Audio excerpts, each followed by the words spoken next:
Dodgers over the Giants 3-1 in game 1 last night. Game 2 under partly cloudy skies, 70 degrees here at AT&T Park. Dodgers are the magic number at 1 for the wild card, and with a deficit at 1 in the division, and for the first time in a while, the Rockies won't play until later. It's going to be very interesting after this game is over to sit and watch the Rocky game. And a lot of times the Rockies have been watching the Dodgers. Yeah. Scoreboard watching is the opposite today. Take a look at the lineup for the Dodgers, brought to you by 76. Jock Peterson to lead it off. Then Justin Turner, Max Muncy with his first start of the series. Manny Machado drove in a run last night, extended his hitting streak to 7. Cody Bellinger's in center. Puig is in right, Grandal catches, and Kike Hernandez. Different handedness as far as the pitcher, but he makes another start. That pitcher is a 26-year-old rookie who signed a minor league deal with the Giants this offseason. Started in AAA, came up at the end of May, and at .250 earned run average is best among rookies across all of baseball. A lot of times it takes guys who don't throw very hard. He just below big league average at about 92-mile-an-hour fastball. It takes him a while to be recognized, but he has now been recognized as a pitcher, made it through the system, got an opportunity, and is making the best of it. Really, the two best off-speed pitches are his changeup, especially to lefties, and his curveball, especially to righties. Dodgers about to face him for the first time. Coming in at 89 and 71. 11-4 over the last 15 games. And they've needed to be that good with the Rockies winning 8 straight. Game 161. Off we go from San Francisco with a strike. Closed captioning brought to you by the Metropolitan Water District of Southern California. For tips and rebates, visit bewaterwise.com. Peterson fouls it, and it's 0-2. Jock trying to snap an 0-for-13 slide, which included a pinch hit strikeout last night.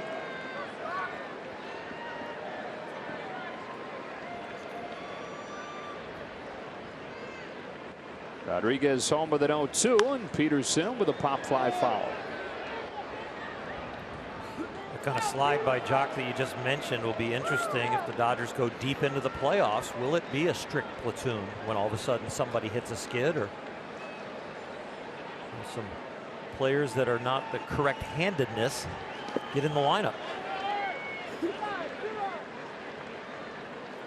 We have seen a little bit of wiggle from it, not a lot, but we have seen a guy play himself into a more everyday role in Kike Hernandez.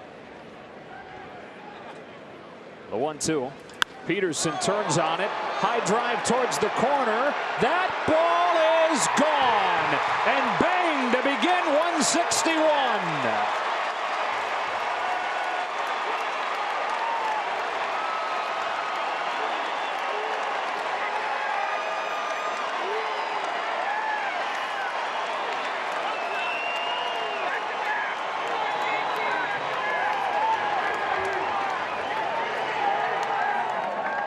His 8th leadoff home run this season, a new Dodger record. Timed up the fastball, got one that is not in the strike zone, but he has gotten so much better at getting on top of the high fastball, not popping it up, and he didn't pop that one up. Turner now, ball 1.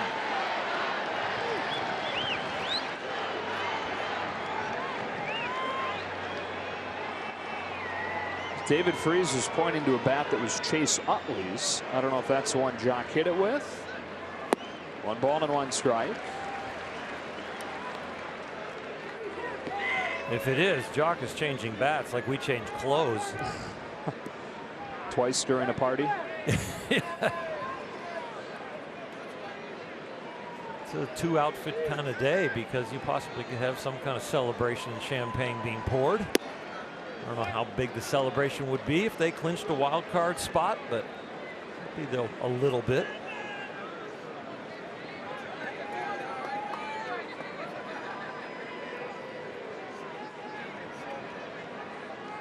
Two balls, 1 strike. Justin Turner.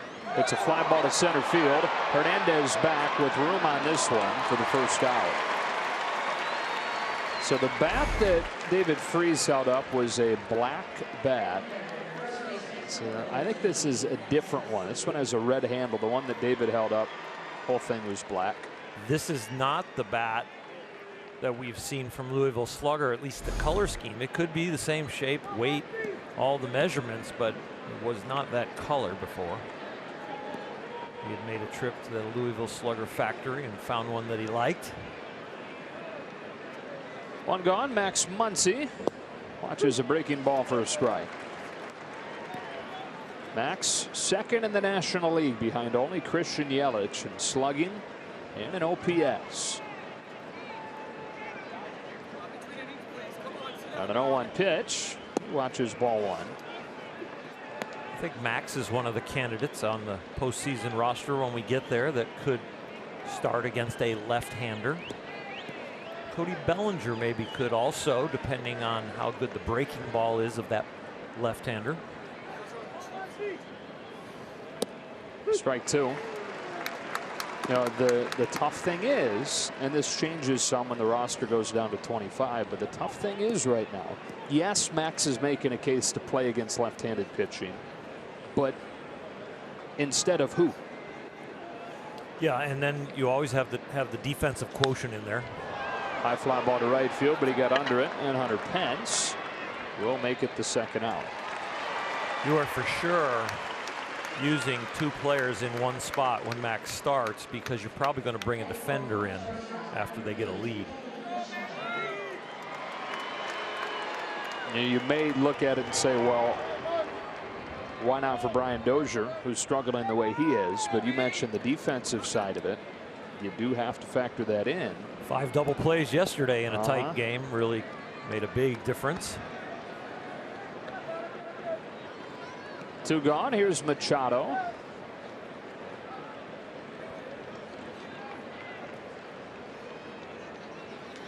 Cracking the first pitch that he sees to the box into center for a 2-out hit. The uber aggressive Manny Machado with a base hit against Rodriguez. And the longer we see Manny, the more we find out he is a first pitch hacker. Cue shot to the first baseman yesterday on a first pitch, and then early in the count right away, and the next at bat a base hit, and here today swinging at the first one he sees. Getting Cody Bellinger up there. Good numbers for him on this trip. 5 for his last 8.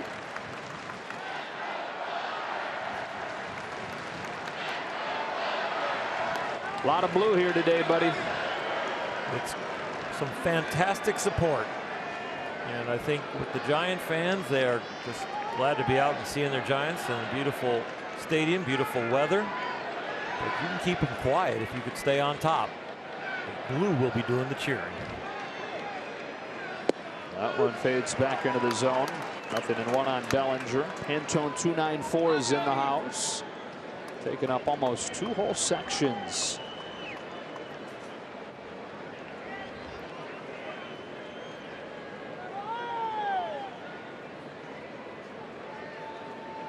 On an 0-1, Bellinger pops it up. It's going to reach the seats. No balls, 2 strikes. Dodgers have had some great tone setters the last 2 nights, or the day game today. Jock Peterson and Kike Hernandez. What a game against Madison Bumgarner yesterday. 3 for 3. His first 3 at bats, 3 singles, get it going. Set the table for Justin Turner all night.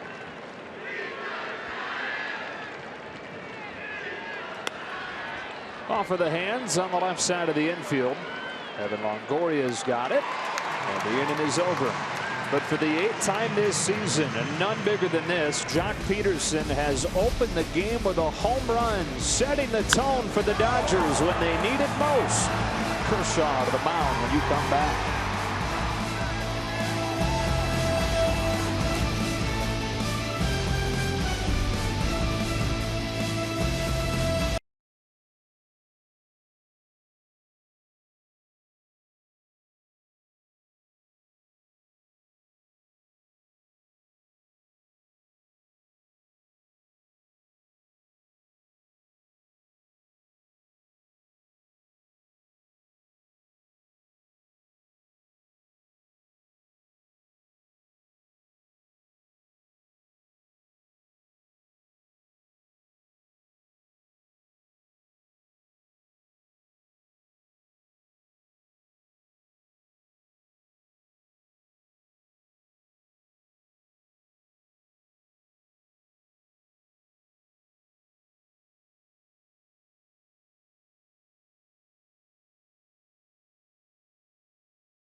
See the red handle there that David Freese is showing off? And Jock Peterson with a leadoff home run with the Silver Foxes lumber. The 1-0 lead for the Dodgers and for Clayton Kershaw, who's making his 22nd start in this ballpark. He's 13-4 with a 1.30 ERA here. And facing a guy right away, the first hitter, Hunter Pence, that does not hit him well at all. 186 to be exact. Ball one. But Clayton has been establishing himself and his off-speed stuff early, and he's getting a lot of weak contact, and that's absolutely fantastic. If he can get some strikes early, get a lot of weak contact, he can go deep into this game. His 1-0 pitch is fouled off. 1-1. Yeah, you mentioned Pence's numbers. I know you do the same thing. You go through the notes, you highlight matchups that stand out. There are not too many good track records for Giant hitters against Clayton Kershaw. Most of them are like bad enough where you have to double check them. To pop up. They'll get to the seats. I mean, just looking at this lineup today, you've got Pence, who's 186 against Kershaw. Brandon Crawford 4 for 50 against Kershaw. Gregor Blanco's 5 for 28 against him. The run that Clayton's on right now, the last 11 starts have been fabulous. The run that he's had here at AT&T Park, absolutely amazing. Tremendous results against the Giants over his whole career.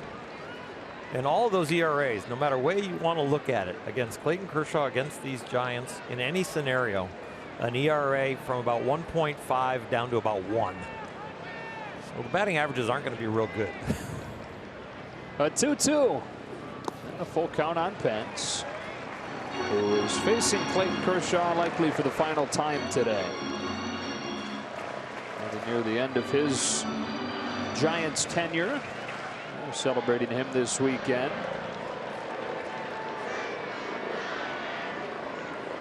Chokes way up on that bat and readies for this 3-2.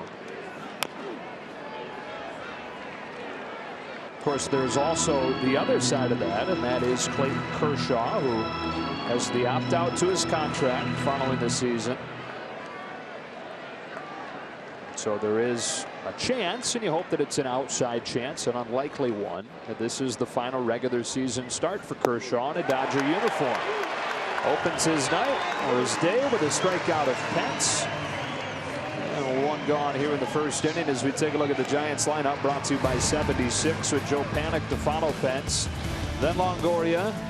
Hundley homered in last night's game for the lone Giants run with Crawford and Garcia, Marcus Hernandez and Gregor Blanco.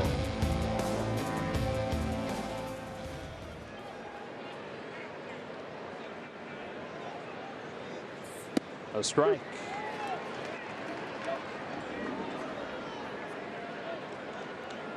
Well, you shudder to imagine it, right? This being his final regular season start in a Dodger uniform. But it also is a nice reminder to soak up every pitch, soak up every windup, every time he raises that glove over his hat. Does that leg kick coming home, every growl, every pump of the fist. Yeah.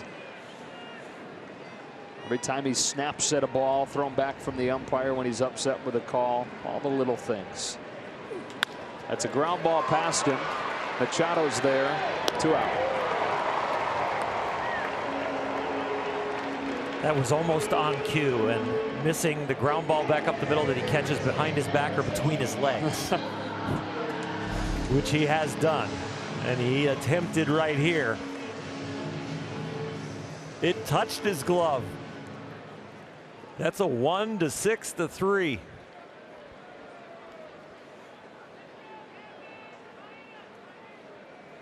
So close. 2 gone for Evan Longoria. Takes ball 1 inside. Evan 0 for 4 last night, 2 for his last 21 as part of this career worst season and his first year in a Giants uniform. He's part of an offense that has been historically bad this month. And on the season, one of the worst offenses in baseball. But here in September, averaging about 2.5 runs per game. That's why the Giants have gone 5-19 this month, including losing 7 of 8.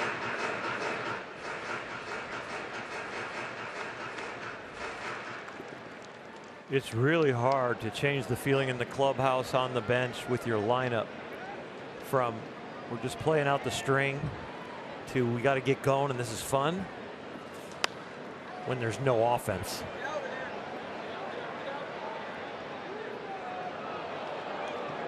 The Giants mentality has got to be just blue collar workers. We're coming and we're going to put our best effort in and go about our business. But it's really, really hard for them right now to build up any kind of intensity. Other than Madison Bumgarner, for sure. Yeah, he apparently has said that he's available out of the bullpen today and tomorrow after starting last night's game. 2-2 and a strikeout. Bookend strikeouts on this 1-2-3 first inning for Clayton Kershaw. Off and rolling in San Francisco.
Touched on it a little bit last night. Last September, when the hitters were together before one game while the Dodgers were going through that really rough stretch, they went around the room and shared their favorite baseball memory, their best baseball memory to that point.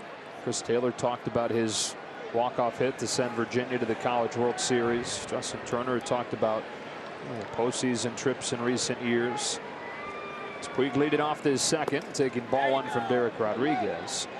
When it was Yasiel's turn to share his best baseball moment, he said that his was still to come. There have been a couple moments this September that Yasiel may be able to make the case for as his favorites. Back-to-back big days in St. Louis. The home run to beat the Rockies last week. And overall, just a really good season for the Dodger right fielder, who leads off this second inning against Derek Rodriguez and falls behind 1-2. If it turns out to be a very special year for the Dodgers, and it's already been a very good year because of the growth of guys like Yasiel, Kike, Jock Peterson, taking that next step. With an awkward follow through on that swing. I think he fouled it off his toe.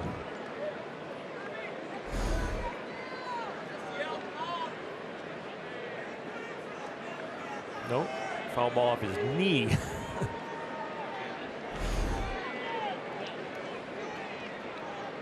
Off of the bench last night, went 0 for 2, and he's a bit of a slump he's in at the moment. 1 for his last 15.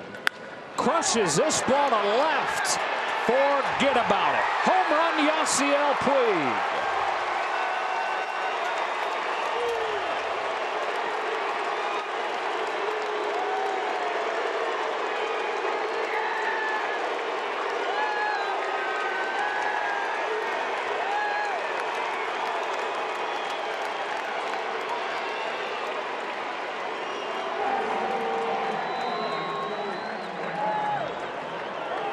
And the Dodgers lead at 2-0 in the park where you can't hit home runs on a pair of solo home runs.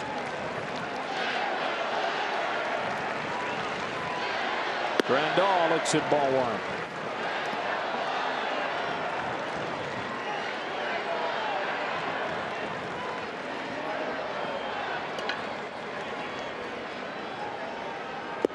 1. One on one.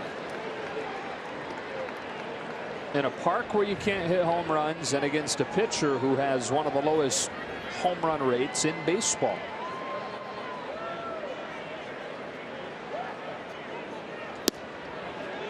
Good take. 2 balls, 1 strike.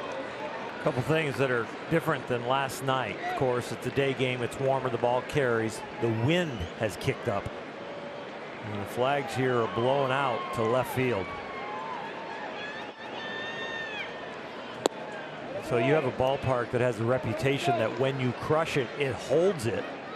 And the only place you can hit it out is down the lines. Well, Jock Peterson did that to right field.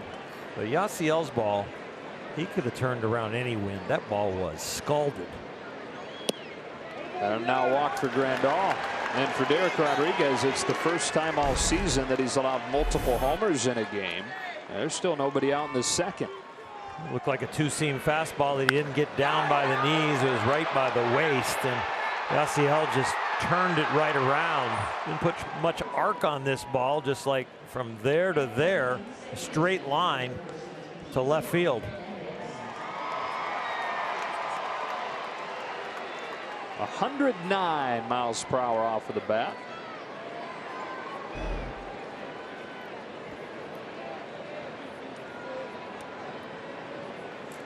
Runner at first, nobody out. The batter is Kike Hernandez. Continued his hot stretch with a 3-hit game against Madison Bumgarner last night. So back in the lineup today, hitting 8. He swings and misses at Rodriguez's first pitch.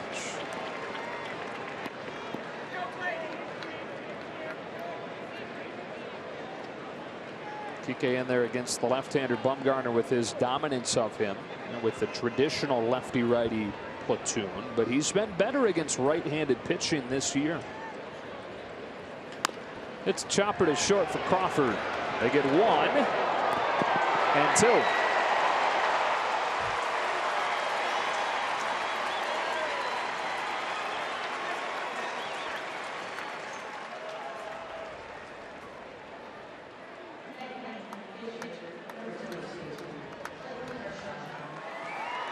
Bob Guerin on the horn to John Pratt, the video coordinator.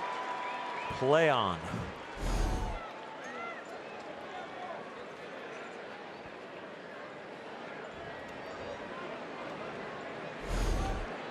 Two gone for Kershaw.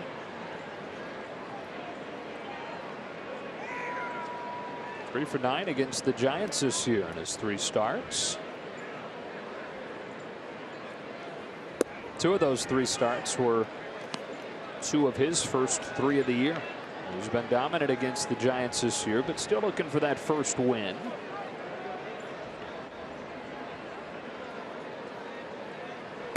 Ahead 2-0. He's got a 1.29 ERA against San Francisco this year, but he's 0-1. He lost that 1-0 game on the panic home run on opening day. 2 other starts where he gave up just 1, but didn't get any support. 3 balls and no strikes. Well known that he is the staff leader, but he's also the leader of the pitching staff when it comes to grinding out at bats. He has set the example, and they have followed. How about a 4-pitch walk here?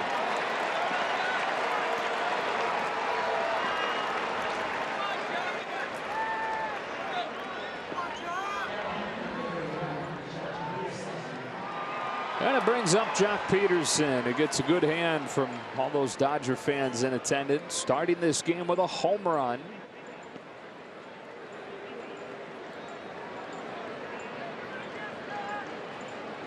'25th home run of the year for Jock.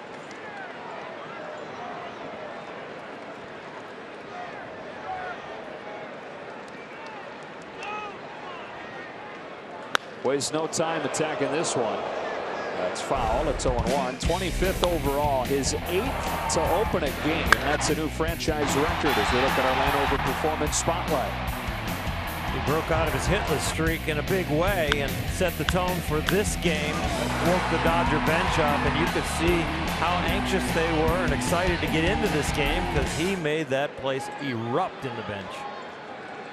And that's a sellout crowd in there with a 40-man roster. You got to be careful down there. Tuck your elbows in. You got to give somebody a high five. You might hit somebody else in the chin.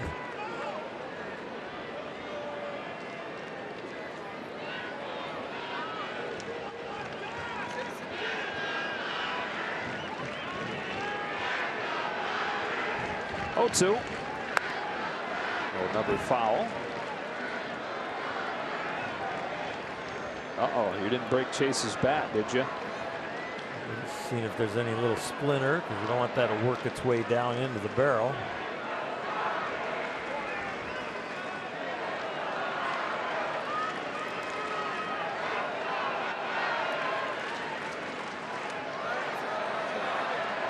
Another 0-2 and a strikeout to finish the second. First one of the game for Derek Rodriguez, but for the first time this year, the rookie's allowed multiple homers in a game. Peterson in the first, Puig in the second. 2-0 to the bottom line.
By T-Mobile. Earlier today, the Cardinals keep their postseason hopes just barely alive with a 2-1 win over the Cubs.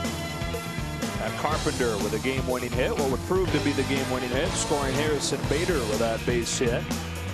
And then Carlos Martinez locking things down in the 9th inning. And so, the Dodgers lead over St. Louis for the second wild card is a game and a half, and the magic number is at 1. That means any Dodger win, any Cardinal loss over the final 2 days would mean the Dodgers lock up at least the second wild card. Rockies play tonight, 5 o'clock. John Gray for Colorado. Steven Strasburg for the Nationals. as Nick Hundley leads off his second against Kershaw. The standard lines out of the locker room prior to today when you could clinch a wild card. That's not what we're going for. But I will tell you, after Jock hit the home run, Puig hits the home run, Kershaw on the mound, they're glad that they can get something sewed up today, because it just starts to feel better. You have to say that's not the goal, but it's nice when you cross that line. 0-1 pitch. A curve is yanked over the glove of Turner and into left. Nick Hundley's been the Giants' best hitter in recent weeks, and he's got their first hit of the day.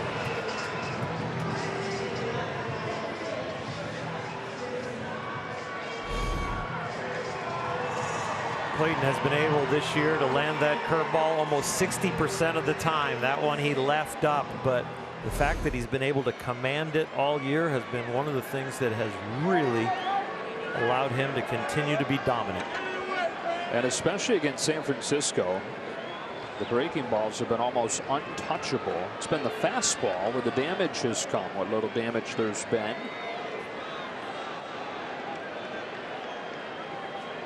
Goes to work against Brandon Crawford, who is 4 for 50 against Kershaw lifetime.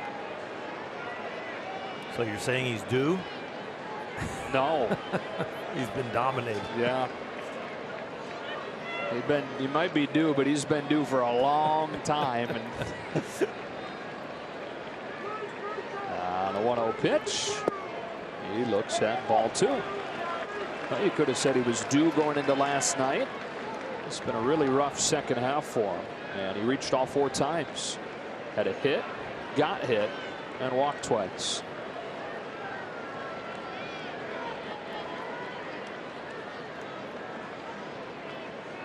On a 2-0 from Kershaw. Crawford swings and misses. 2-1. This guy was the starting shortstop for the National League at the All-Star game this year. And for a pretty good stretch during the first half, was leading the National League in hitting. But since late May, Crawford is the single worst hitter in the National League by average, by on base, and by slugging. 2-2. That is very surprising for a guy who day in and day out doesn't throw away at bats, competes at a very high level. And I said since late May, just want to correct that, late June. But he's quite a competitor, and that's really surprising for him to be at the bottom. Especially when it's the complete other end of the spectrum before that. Yeah, so much talent. Stays at 2-2.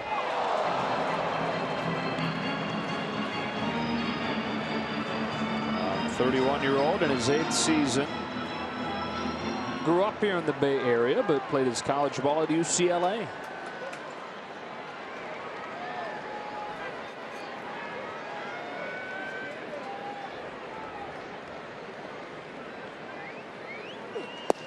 He's worked it full.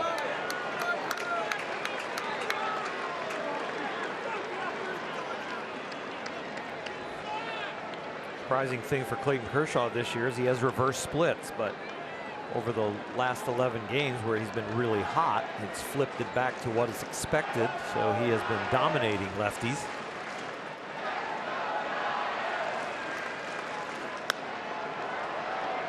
Why is that, you think? Just a regression to where it was going to wind up, or? I think earlier in the season there was a little bit more ego about the fastball, and I think their adjustment came as far as I'm going to throw a few more sliders and a few more curveballs to the lefties. He was getting beat on fastballs in to left-handers and fastballs up. Here he comes with another payoff. Crawford bounces one to second. Hernandez gets the out at second. Fundamentally sound to get the lead runner. 1 out. Also remember that before you go on the DL, there's a lot of times that you're not hurt enough to go on the DL, but you're hurt enough that all of a sudden something strange is happening with your statistics. Your average is going down as a hitter. Your power is being depleted. As a pitcher, you're leaving more balls up. giving up a few more home runs.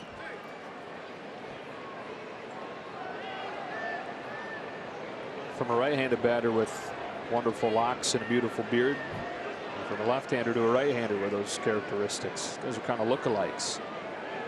This is a rookie, Aramis Garcia, facing Kershaw for the first time. And taking a strike.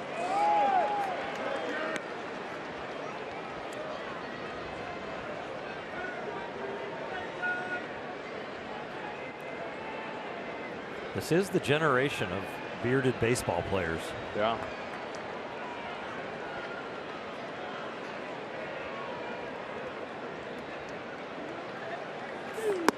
One-on-one. It hasn't really crept into announcing. And I hope it doesn't. Shave every day. Mine would come in splotchy.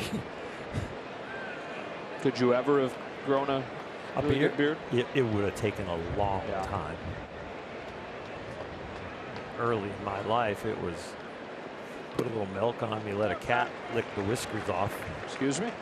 Just just peach fuzz everywhere. I took a long time. I don't know. It was the way we described it back in Buffalo, New York. Our brains were still frozen, but if you just had peach fuzz, like a cat could lick that hair off your face. Sounded like it was something they would say down in Caldwell County, North Carolina, where Bumgarner's from. Okay. 2-2. Can you grow a beard? Oh, no, the cat licked the peach fuzz right off it. Off my face. Wait, I was asking about a beard. Where did the cat come from? 2 balls, 2 strikes on Garcia. Down the street.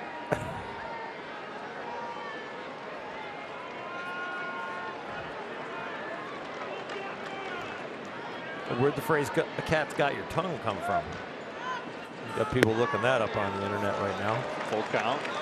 Yeah, I'm not sure. Right. It's an odd thing to say, and I just had another odd thing to say.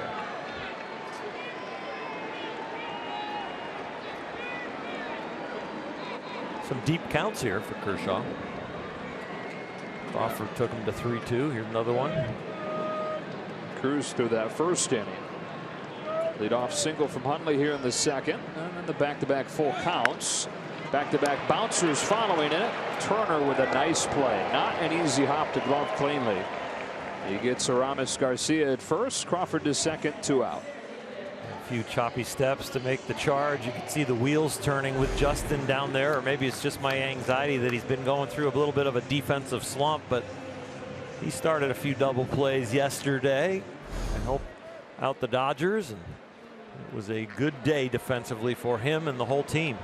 5 of them, 5 double plays in the 9 innings. It was only the 3rd time in the last decade that the Dodgers had turned 5 double plays in a game. And how about this? All 3 times against San Francisco. Ball 1 on Gorkis Hernandez.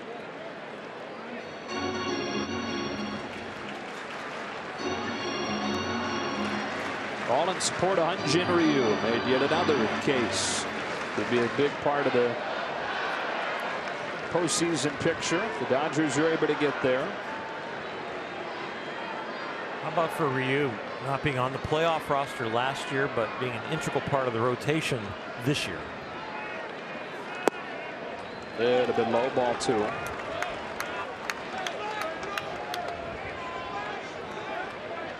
You're going to be hard pressed to find a better 1-2-3 than Kershaw, Buehler, Ryu going into October in the National League side.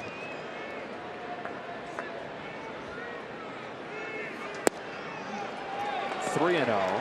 Cubs are going to have John Lester. Kyle Hendricks has been really good lately, and then Cole Hamels. That's pretty good. The Hamels has struggled this month. Dodgers have 3 guys that are pitching really well right now at the right time. Crawford leads at second. Kershaw comes home and finds the zone. 3-1.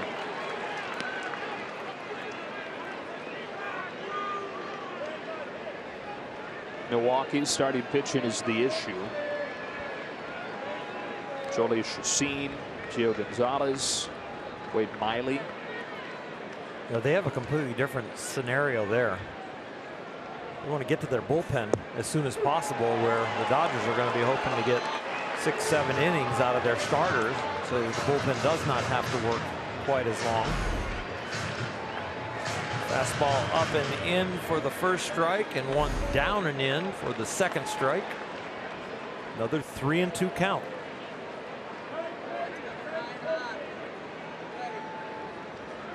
Third in a row.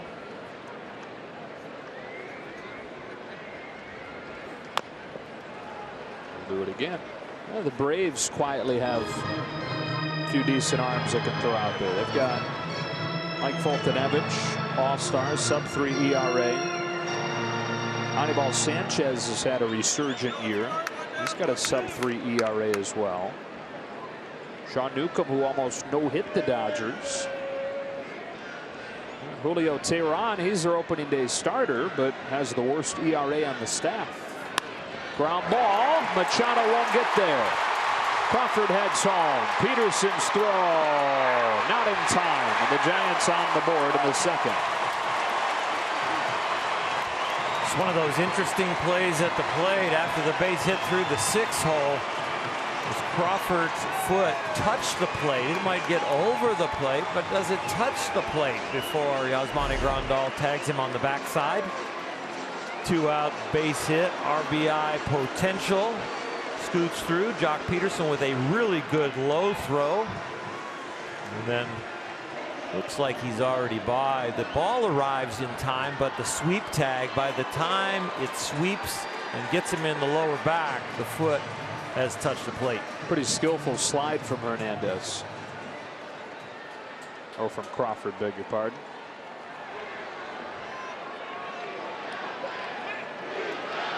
He slid almost on top of the plate, like he was tagging the plate with his front foot, compared to the guys who slide early, start to go across the plate, and the leg has a tendency to pop up.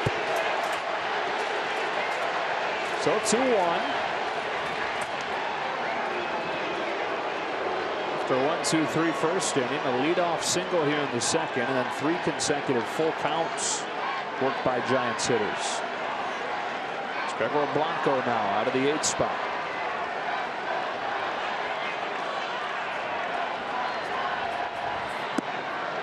A high strike, 0-1.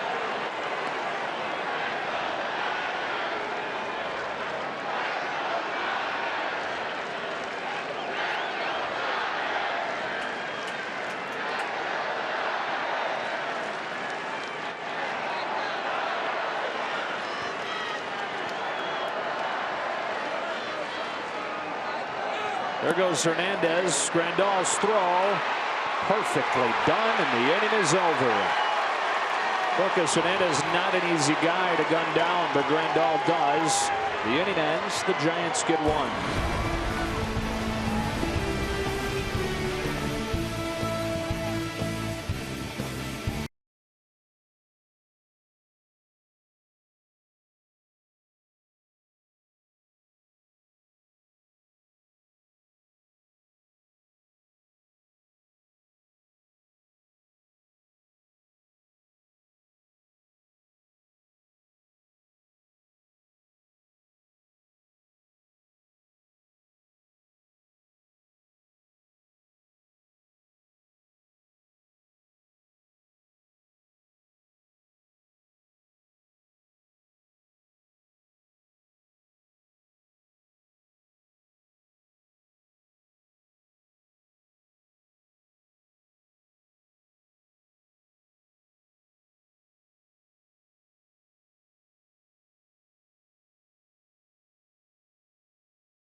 Center field.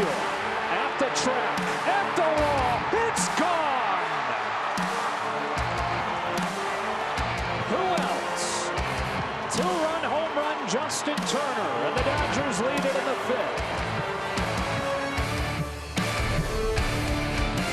I came into this series talking about the Dodgers' home run reliance this year and how that doesn't often play well in this ballpark, but they've scored 5 runs and 4 have come off homers. Turner's game winner last night. And so far today, Peterson and Puig both with solo shots. The third begins with Derek Rodriguez dropping a curve over the outside corner for a strike.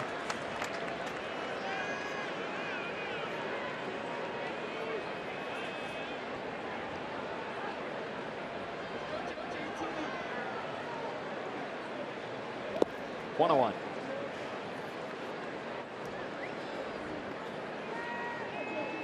The theme for the offense throughout the year has been a failure to hit with runners in scoring position. They got a little better at that during their hot streak of late, but the home run is what drives the train.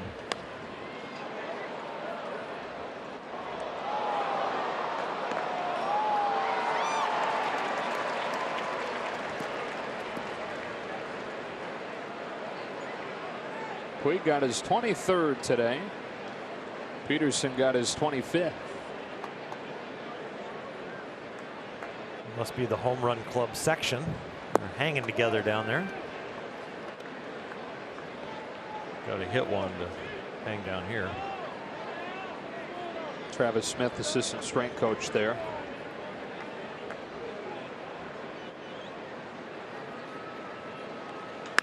Turner bounces one to third. Longoria with a nice play for the first out.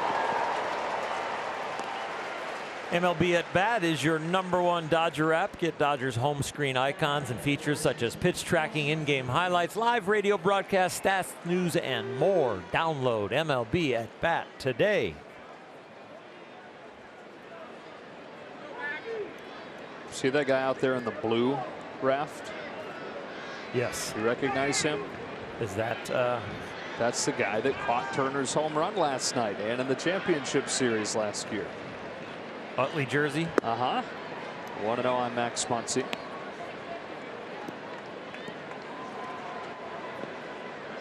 Some of those kayaks / canoes out there, they get them fully rigged up with satellite dishes. They're watching the game.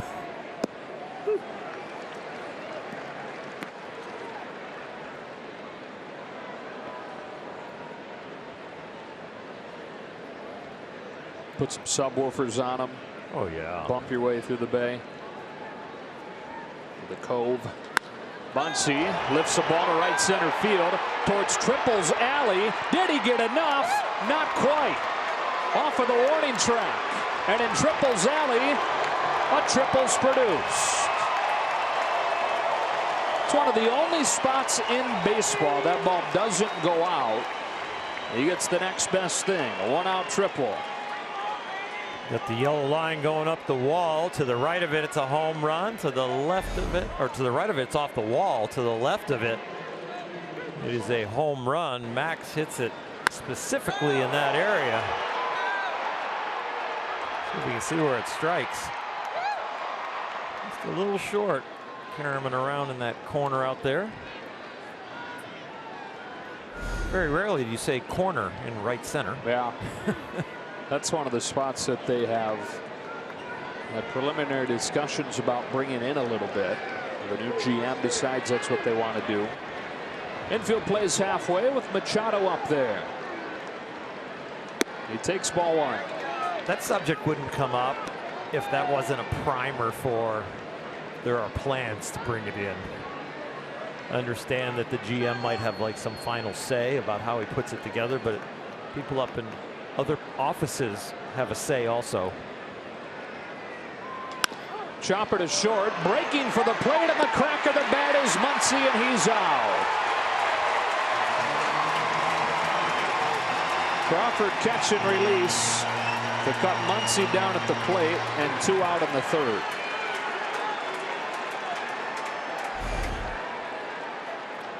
Kind of halfway in on contact. Max Muncy with the secondary lead, but that ball was hit so hard They caught what they were fishing for. Get out on your front foot. He was about to land on that front foot as was contacted. He did everything right. It was just hit hard at the wrong place. So runner at first with 2 gone, and Bellinger watches one miss low. It's 1-0.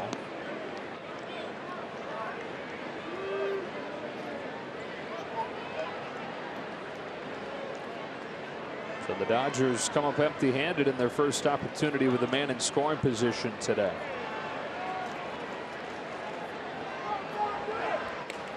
Last 4 games, 5 for 27 with runners in scoring position.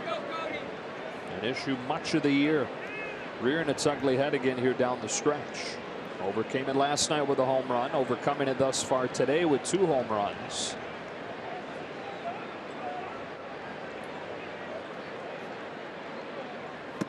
Two and 0.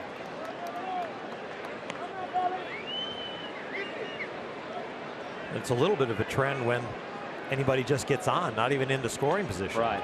Even on first, the batting average goes down a lot, and all of a sudden someone is on base.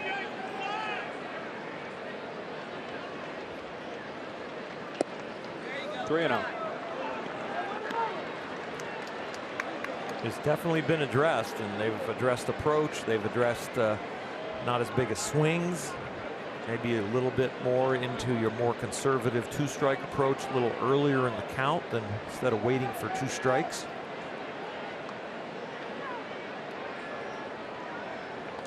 Bellinger green lighted on 3-0, and he pops it up at third. Longoria to end the inning.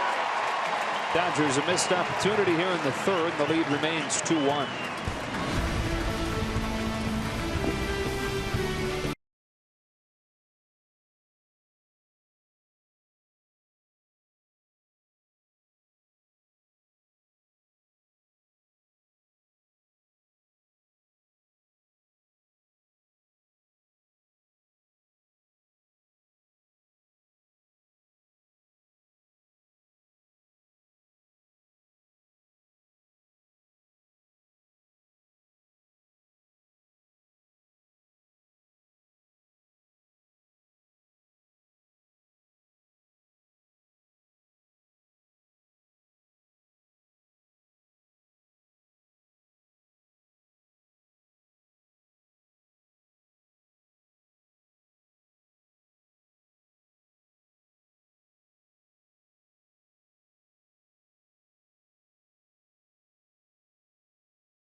Exclusive experiences guarantee your seats for great promotional nights and exciting matchups, including, of course, the Cubs and the Yankees will be in town.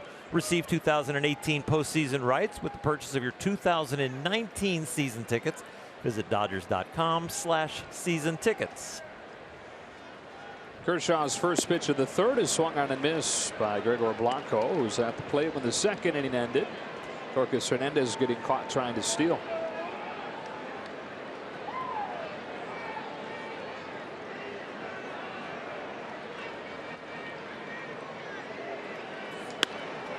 Slicing line drive, leadoff hit for the 8-hitter Blanco.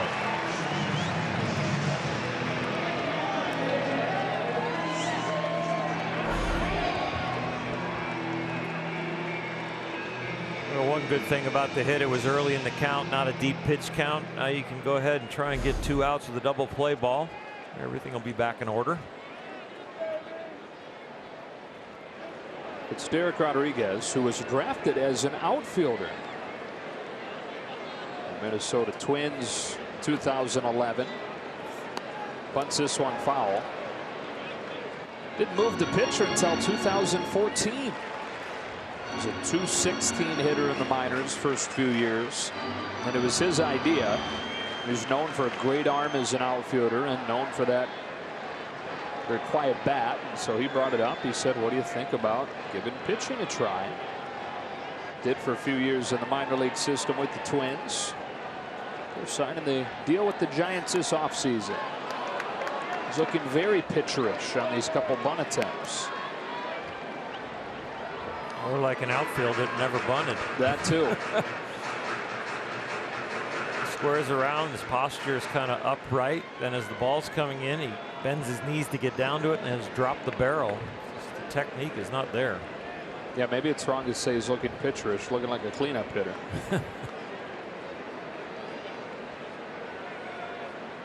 Try it again with 2 strikes.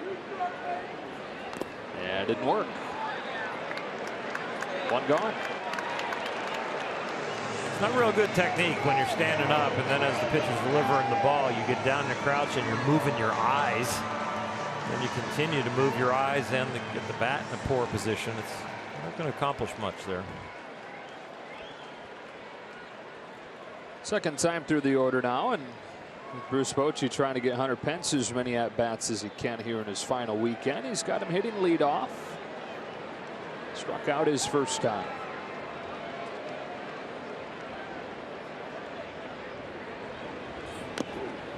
What a career Hunter Pence has had. For a guy who didn't even really fully commit to baseball until he was a senior in high school. Same time that he committed to being a serious weightlifter. Didn't have any Division I offers, so went the JUCO route, continued to get stronger, continued to refine his game. And then he only got a chance where he wound up finishing, which was UT Arlington, because a family friend knew the coach, convinced him to give Pence a look. Now here he is in his 12th major league season.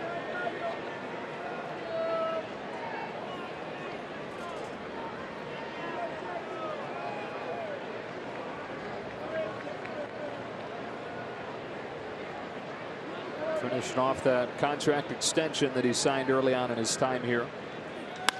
Pokes one down the line. That is a fair ball into the corner. Puig picks it up. They hold the runner at third on a double from Pence.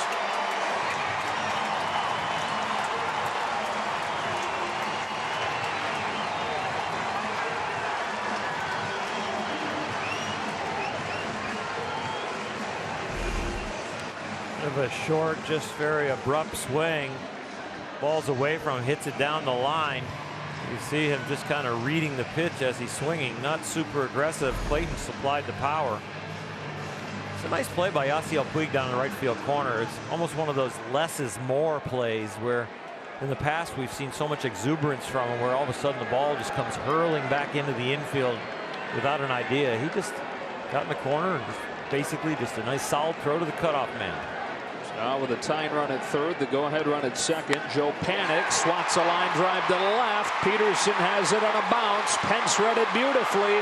Both runs will score, and the Giants lead it 3-2.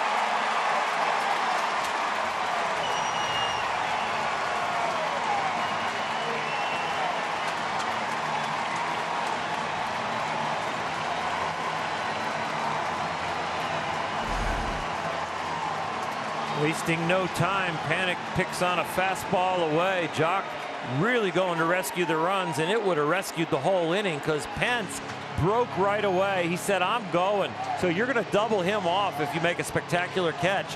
But Peterson kept it in front of him, but all it did was hold Panik to a single.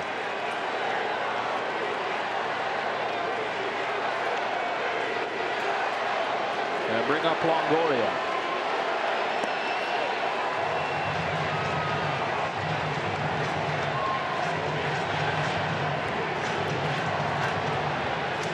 Completely different noise levels when all of a sudden the Giants show life. The crowd goes from flat to into it.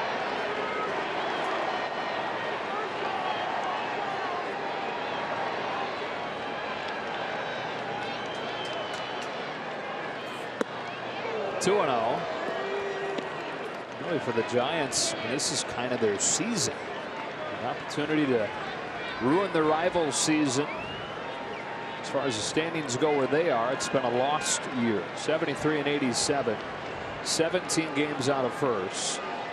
There's nothing they'd like more than to take it to the Dodgers here to wrap up their season. 2-1 on Longoria. Something they've done before.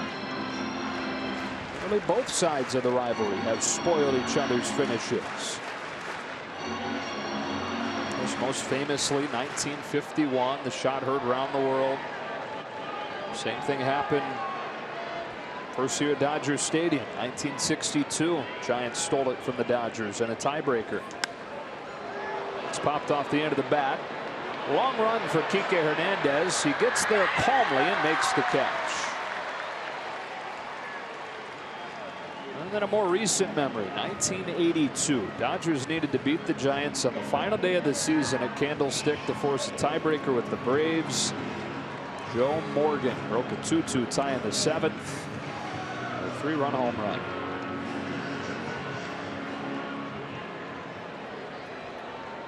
Here's Hundley.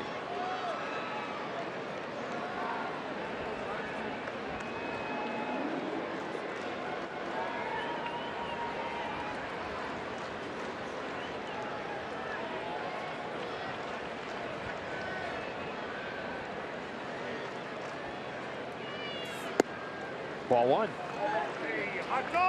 Only a single his first time. That's one of the 5 hits already against Kershaw.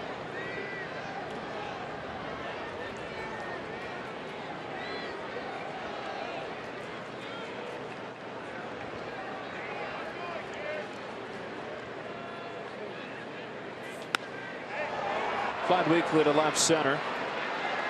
Peterson with a call on the catch. And the inning is over, but the Giants have taken the lead on a 2-run single from Joe Panik.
Presented by El Pollo Loco. Here's Alana. Joe, the Dodgers and the rest of the National League have a lot of scenarios to play through and sort out before they figure out how the postseason picture shapes up for the senior circuit. The same cannot be said for the American League. If you're a traveling secretary in the AL, you have a bit of an easier time right now because that playoff picture has been set for a couple of days. The wild card, the Oakland Athletics, who have probably surprised everybody but themselves, are in that wild card. They will be at the 4 seed. That's the New York Yankees. The division series looks like this. Number 1, Boston, who had the best record along the way. They're going to host the winner of that wild card game. And then the Indians will be at the World Series champion Houston Astros as the number 2 seed, guys. Some powerhouses in that American League. Boston at 107 wins. Houston at 101. And then the Indians only at 90 wins, but a scary team. As Puig gets ready to start the 4th, the Dodgers playing from behind for the first time today.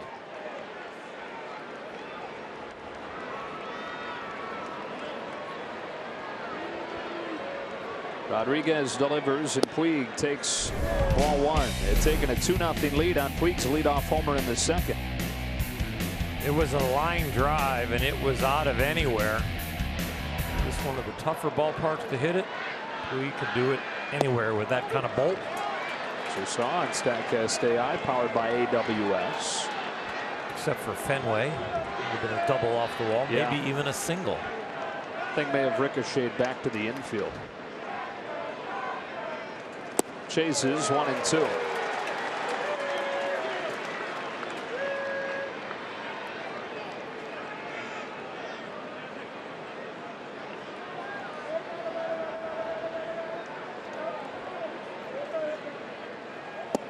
Tried to get him to do it again, laid off this time.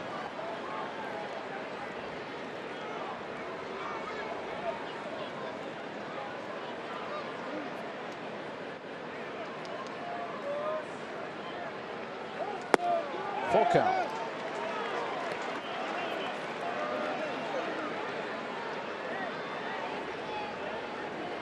Number one rookie pitcher in baseball this year. Earned run average with a .250. Number two on that list is Walker Buehler. Puig has a leadoff walk. Dodgers have not fared well against rookie pitchers this year. 4-12 with a 4.33, and Lauer in San Diego, he did a number on us. I think you're looking at it a little backwards. The starters are 4-12 against the Dodgers. Oh, I thought the Dodgers were 4-12. No. Eric Really? Lauer's the only one that's Okay. had success among rookies. I'm upside down. Happy to be, though, based on that. Yeah, I feel better about it. Ball one on Grandal. Lauer is 6-7 in his career, and 3 of the victories against the Dodgers. He has 3 of the 4 wins by rookie pitchers. So Eric Lauer 3-0 against the Dodgers. The rest of the rookies across baseball 1-12 against LA. That's Ty Block, who started opening day for San Francisco against LA. On a 1-0 pitch, Yasmani Grandal takes ball 2. Walked his first time. It's one of 3 free passes issued by Rodriguez, who's going to get a visit from Hundley. Ivan Derek Rodriguez. He is the son of the Hall of Famer Pudge Rodriguez, and grew up playing catcher like his dad, but didn't have a love for it. Moved to the outfield before making the move to pitcher. He said he's always wanted an opportunity to make his own name. He's gotten it here with San Francisco this year. Very big part of what they hope is a rebuild, a retool. Somebody that they didn't have any kind of serious plans for when they signed him to that minor league contract. I thought maybe reliever, back end starter. Grandal with a bullet foul, 2-1. Quite a find. There's one profession, being a catcher, that is really hard to hand down into your kids. 12 kids on a little league team, ask all 12 of them to put the gear on and get back there just for a little bit, try it. You're probably going to have only about 3 that said, I'll continue to try that. Yeah. Gotta love it, right? Gotta like really love. Yeah. I think first and foremost, I would put back there any kid that likes to be dirty and stay dirty. Just you're playing in the dirt all day. Still 2-2. I didn't like the way the mask felt on my chin. The dirt, you know, they throw it to go get a pop-up. Dirt gets in there, and then that thing's just grinding on your skin, around your cheeks and your chin.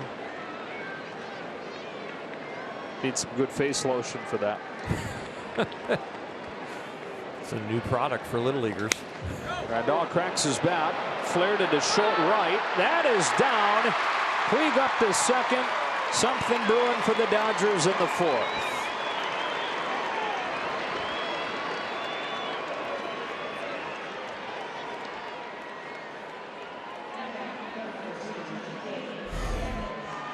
Sometimes it's just enough. Ball carries better here in the daytime. It carried just enough. That's very deep. Neither infielder could get to it. Here comes Bruce Bochy.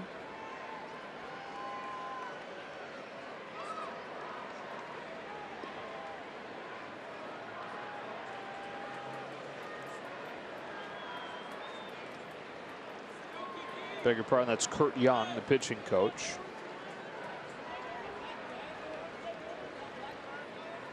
Hernandez up, 2 on, nobody out.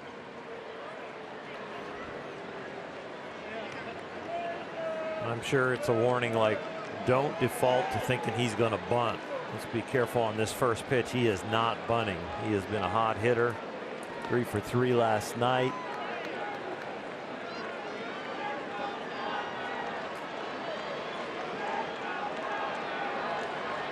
Another chance for the Dodgers with the man in scoring position. Hernandez rolls it foul.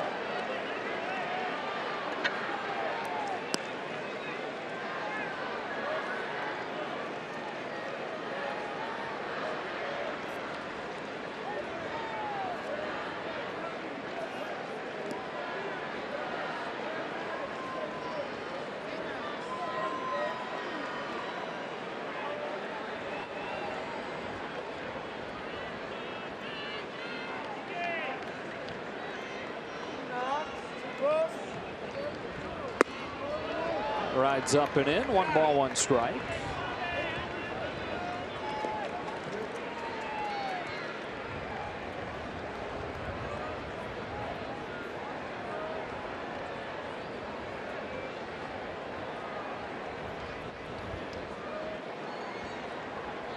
On the 1-1, Hernandez fouls it straight back, 1-2.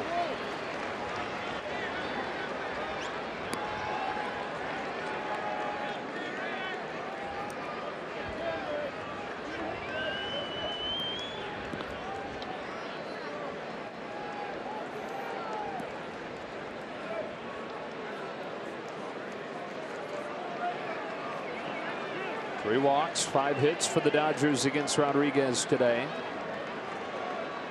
Runs coming off homers. Peterson to start the game. Puig in the second. The 1-2 outside. A little bit of the backstory with Yasiel Puig and Hundley behind the plate. Not a lot of love lost there between those two, so could be a chance if he sees Yasiel wandering off too far in a secondary lead, back picking him.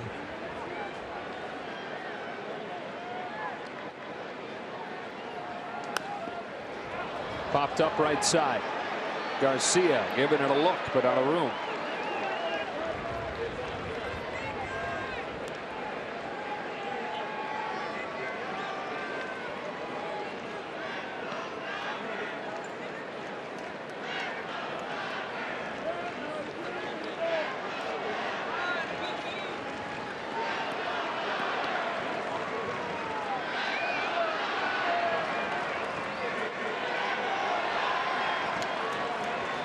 Two on, nobody out, and a 2-2 pitch.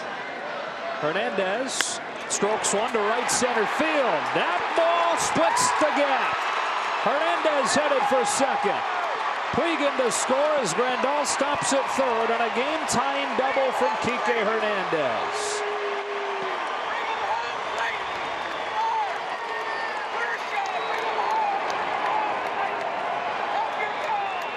It's a special piece of hitting from Kike Hernandez. Shows a lot of his growth. Just shortening up. He's strong enough to hit it hard anywhere. And he doesn't need his full potential to hit a ball right there. Right center gap firmly done. And so the game is tied at 3 and into the Giants bullpen. This is Bruce Bochy. Second and third, nobody out. Back in a moment.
by BMW. See a Southern California BMW Center today for exceptional offers, or visit SoCalBMW.com. And by Jack in the Box. Try something different like Jack's Teriyaki Bowls. Only at Jack in the Box for a limited time. World's most crooked street, Lombard Street in San Francisco. Second shortest start of Derek Rodriguez's rookie season. He lasts only 3 innings, at least 3 runs. The runners at second and third will be on his line. It's time for Who's In, Who's Out, brought to you by In and Out. From Rodriguez to Ty Block, better known to the Dodgers as Cy Block. He spins in a strike to Kershaw. For whatever reason, they have not been able to figure Block out in his few years in the majors. He would be a starting pitcher consistently if he pitched against the Dodgers. Kershaw with a go-ahead base hit to right. Grandola's in. Hernandez headed home. He'll score as well. 22 doing it all. 2-run single and a 5-3 lead in the fourth.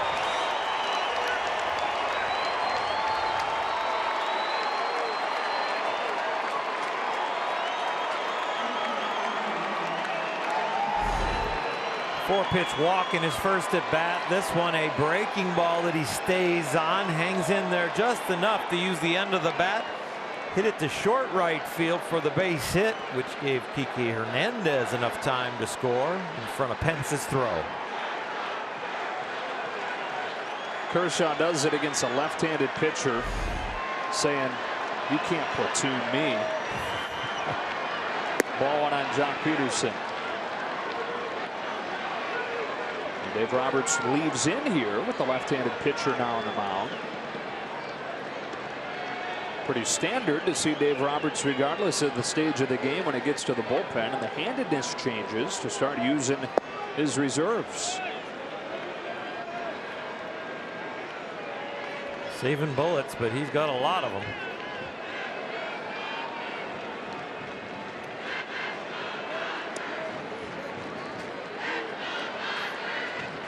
Ball 3.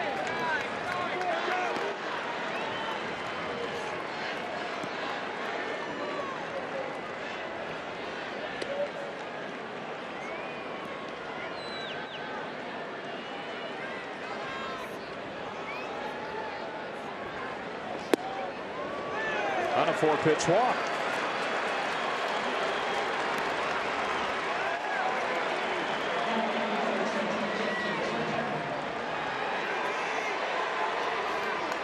First and second, still nobody out. Bottom 4 in the order, and then Jock Peterson. All 5 have reached to open this inning. And here's Turner. It's got a chance to be a really good inning for the Dodgers, now coming into the heart of their order.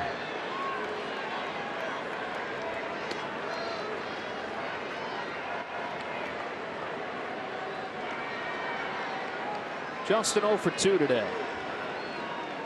Strike 1.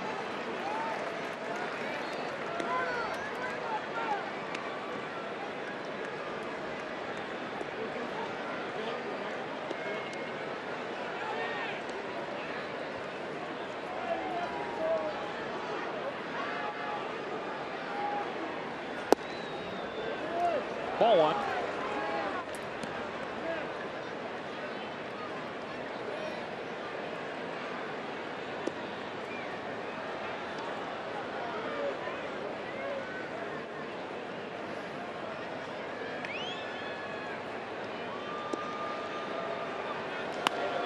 Bouncing ball to short. Crawford waits on it. Feeds Panic.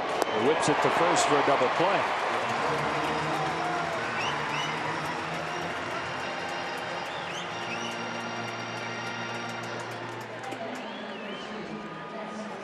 Man at third, 2 gone, and here's Muncy. We're only in the 4th inning, and this is already combined more runs than these two teams average against each other on the season. They average 7 runs per game combined.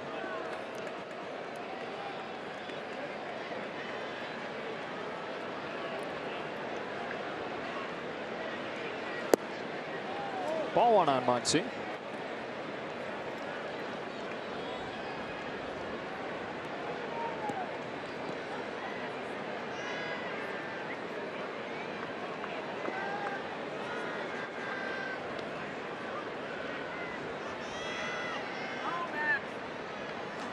Muncy digs it out, sends a high fly ball to center that's caught on the warning track by Hernandez. But the Dodgers get 3 to take a 1-run deficit and flip it around. Hernandez tied it. Kershaw put him in front.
Well, it started in New York and Brooklyn in 1890s. Continued here to the West Coast, and another edition of meaningful Dodger Giant games this weekend.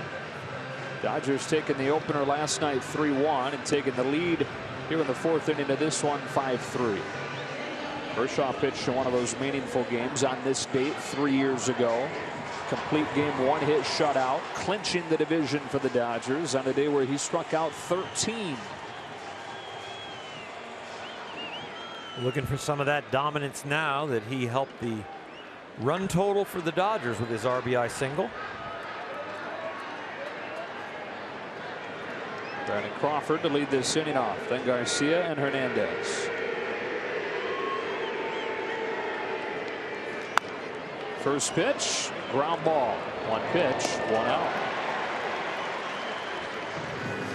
Give your child the once-in-a-lifetime opportunity to play baseball and softball on the field at Dodger Stadium at the Dodgers Winter Camp Series presented by your SoCal BMW Centers. Campers will train like the pros for 2 days alongside top Dodgers minor league prospects. Visit Dodgers.com/camps to register. There's Aramis Garcia. It is a little odd not having the Rockies game going on during the Dodger game. So accustomed to having one eye here, one eye on that scoreboard. Strike one. They'll play at 5 today in Denver. Rockies looking for their 9th consecutive win. If they're going to get it today, though, they'll have to do it against Steven Strasburg. And they'll need John Gray to find himself in a big game.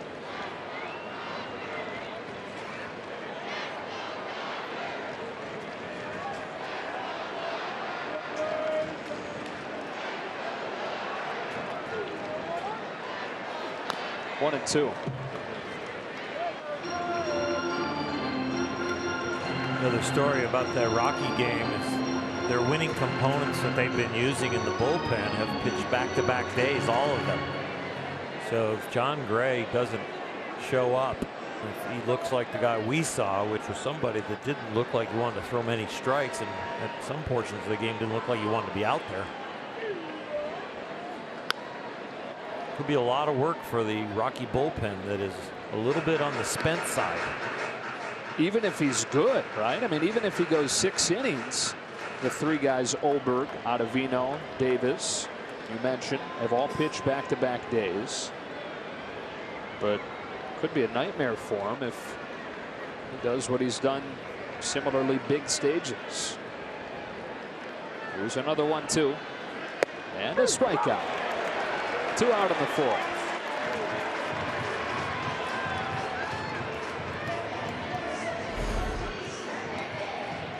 Continue to grind it out. Continue to try and make pitches. And when Clayton does, he will get you. It's been work for him today, but there is no give up in that man. Hyun-Jin Ryu, 6 innings last night, just the 1 run. Ball 1 on Gorkis Hernandez. Be interesting to see tomorrow. Is it going to be Walker Buehler? Dave Roberts and the Dodgers don't even know the answer to that yet. There's too much that has to play out still.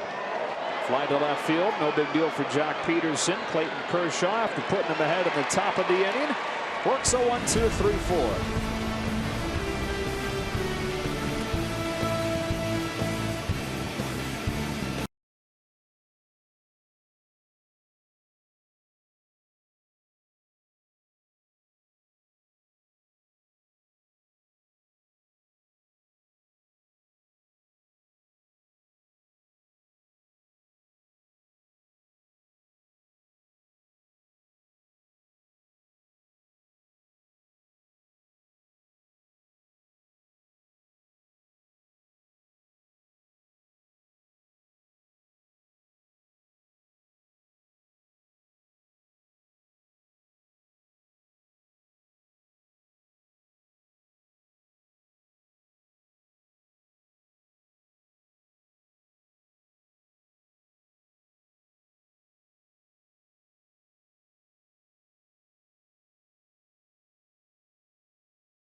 Dodgers got off to a good start with a Jock Peterson home run.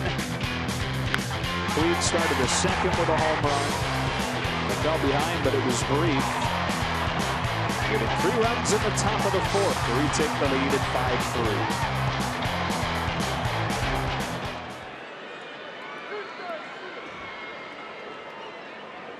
5-3. Such a big swing from Peterson to start today. You know, there's tension down there.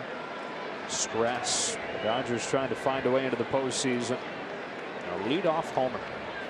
Strike 1 on Machado.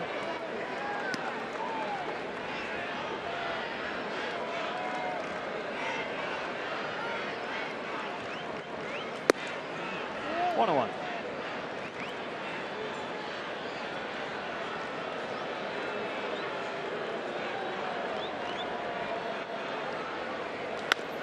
Punch to first for Garcia.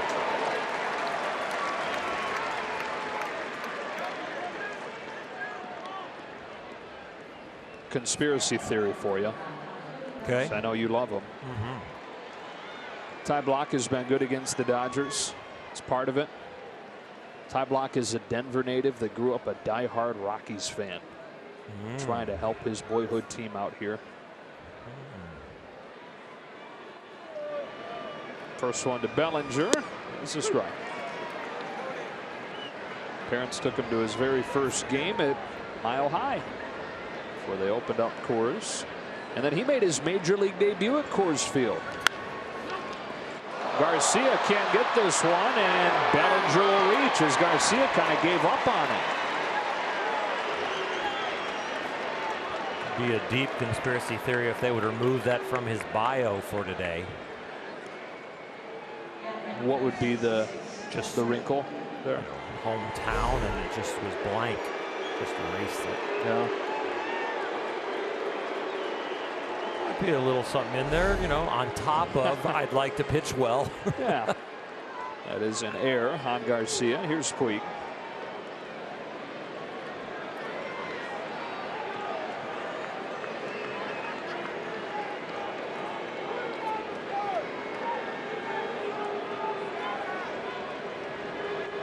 Yasiel's reached both times. A homer in the second. He walked and scored in the fourth.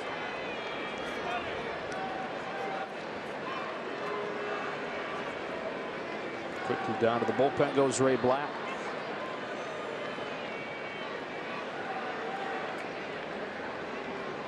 Dodgers 5, Giants 3. Yasiel Puig looks at ball 2.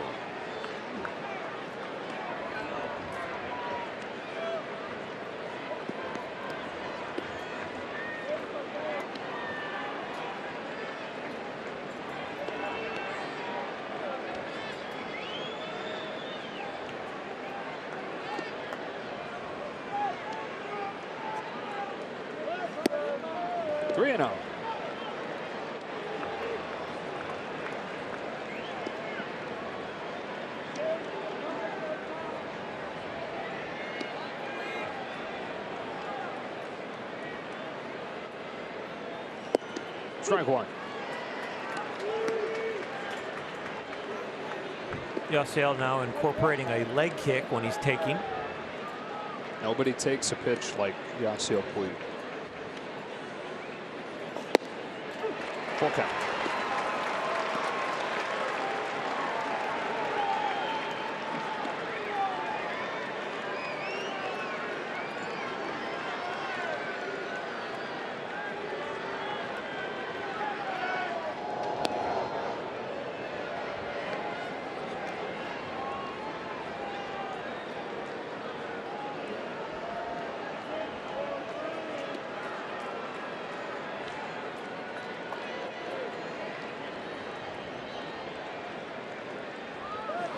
Puig chased. Bellinger safe at second. I don't see Yasiel come out of himself like that as often as he used to, but gives that one away and is the second out of the fifth. When your takes are as casual as Yasiel's have been, and then you swing at a pitch like that, you leave yourself open for criticism on not bearing down earlier and really grinding on the strike zone. Teammates, coaches, management kind of look at it and go, come on, you gotta lock in even when you're taken to kind of get a read on what you're going to swing at when it's finally a strike. That is a strike on Grandal. Got bad optics. Right, just didn't look good. Yeah, the presentation was a little off.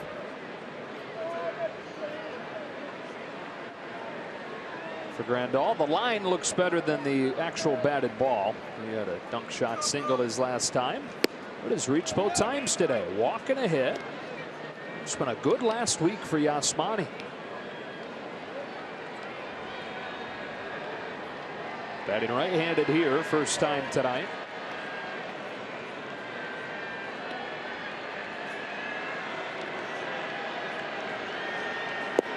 Started to feel more and more comfortable from this side. Just opened his stance up a little bit a few weeks ago. The swing on this side naturally flatter. It's part of why you see the higher home run totals from the other side. So he's had to make more of a conscious effort to lift the ball from this side. He strikes out. We're halfway home. The Dodgers with a magic number at 1 to clinch the wild card. Lead at 5-3.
Sportsnet LA is brought to you by Energy Upgrade California.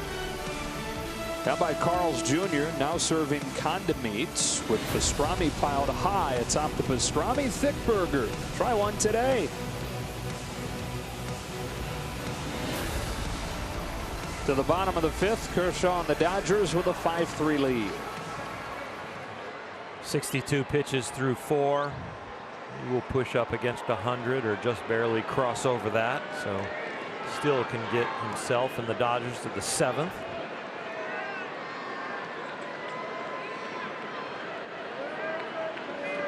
Blanco leads this inning off and takes strike 1.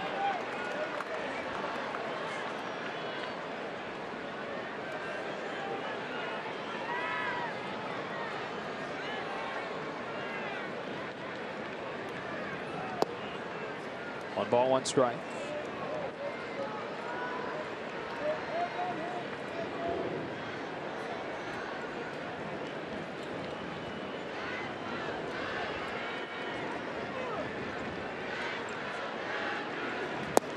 Couldn't lay off, strike 2.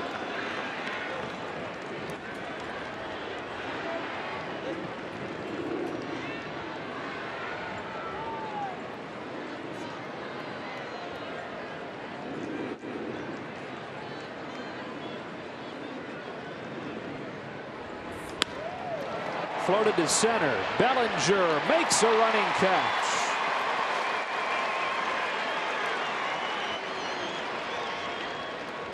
There's a reason some feel that that may be his best position long term. Any chance we get to see him run a ball down in the gap, you see why.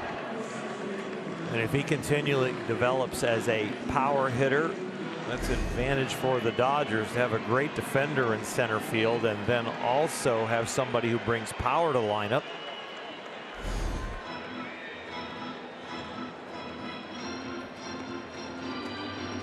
Rick Honeycutt with a Beatal Avellino announced as the pinch hitter. Came over from the Yankees in that McCutchen trade at the end of August.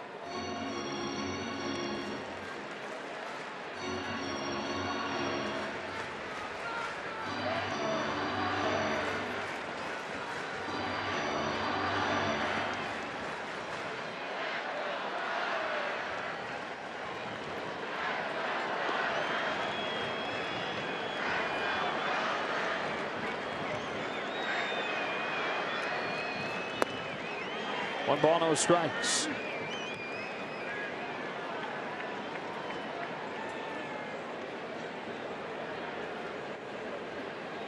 On a 1-0, Avellino takes ball 2.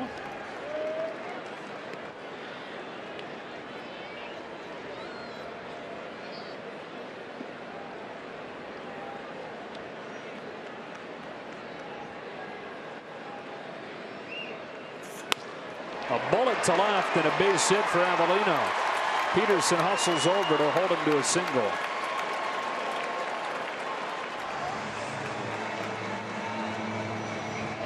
Falling behind 2-0 after getting the scouting report. Sometimes the best scouting report is just get a strike and then get into where the weak spots are. A couple of careful pitches for balls. It's out of the ordinary for Clayton. He is a superior strike thrower.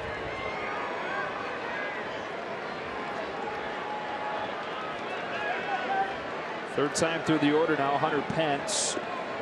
Doubled and scored his last time.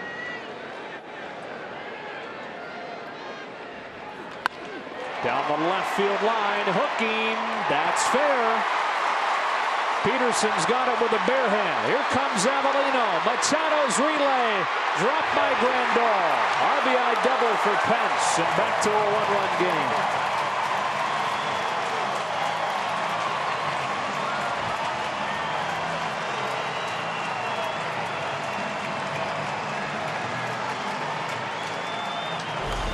You're up, you're down.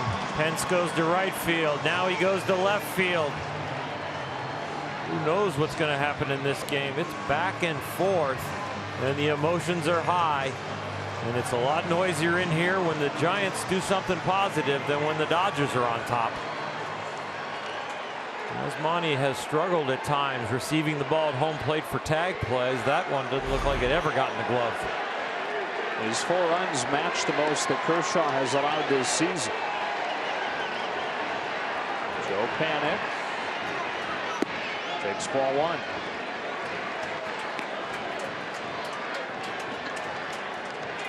And for Clayton Kershaw, in 44 career starts against San Francisco, this is only the 3rd time that he's not put up a quality start.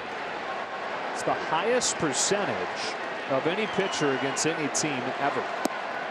1-1.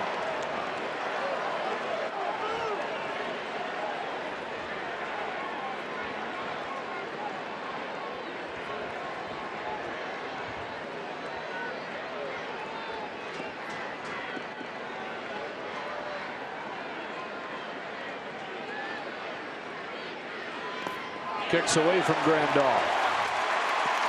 Tying run 90 feet away.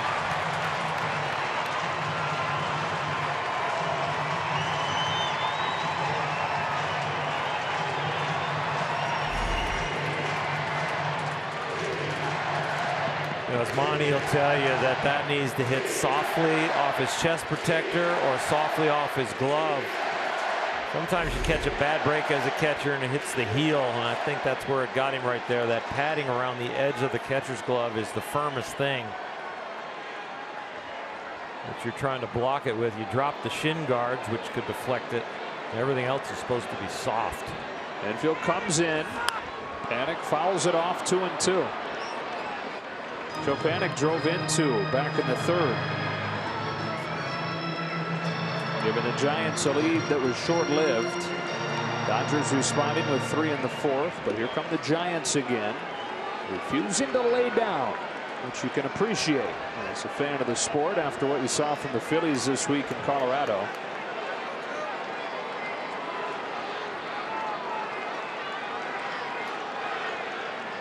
Looking for a strikeout.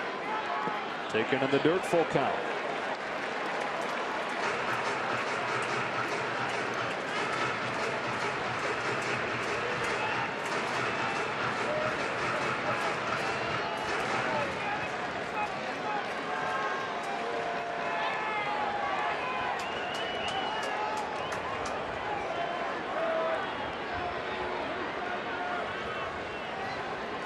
Pence at 3rd, 1 gone, and Kershaw to Panik with a 3-2 pitch.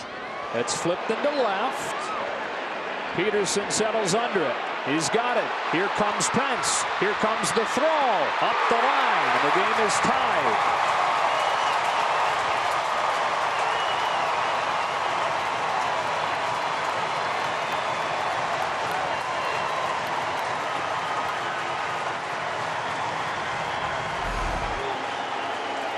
Fly ball is just deep enough.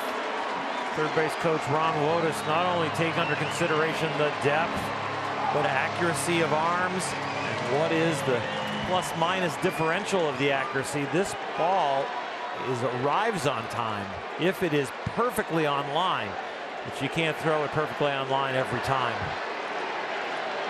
So the wild pitch leads to the tying run scoring on the flyout. Ball 1 to Longoria. Giants playing with house money too, so they're probably going to send him every time in that play here in the middle of the game.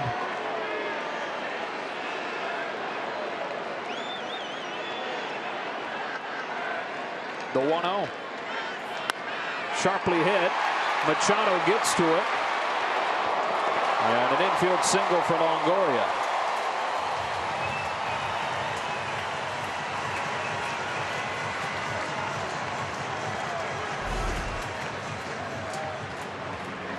It was a great effort by Manny Machado, and he gets up saying, I will give everything I can to get this over to first. It's just not going to be in time, but he never gave up on that one.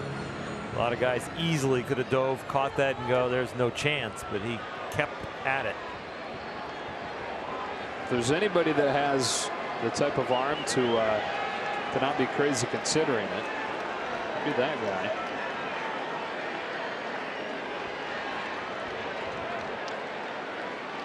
Two gone, and here's Hundley, who's 1 for 2. Hundley hits a fly ball to left. Peterson back to the warning track. Over the shoulder to catch it and end the inning. The Giants tie it with a pair. 5-5 to the 6.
Easy, is it? Buckle up. Yeah. Early. This is amazing right now. Clayton is battling out there. He is just out there, and they didn't get the bullpen up. Dave Roberts showing a lot of trust in a guy that is not going to give up and has tremendous passion to try and get this over the finish line. This is way more than he ever gives up against the Giants. He's driven in 2 of his own runs, and so because the offense has come to life a little bit, you're still okay sitting at 5-5 going into the 6. And he has been part of that offense, so now the bullpen has action. Ray Black, second reliever to come in for Bruce Bochy. 8-9-1 coming up for the Dodgers, and all of the bench pieces still available. Ryan Madsen.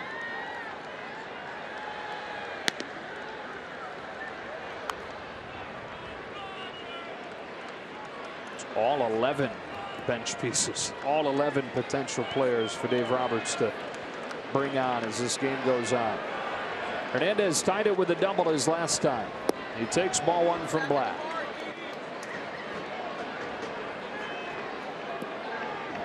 It's going to be the final line with Kershaw's spot due next.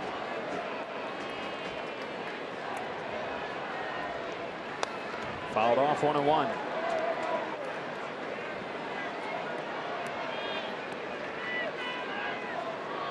Andrew Tolles.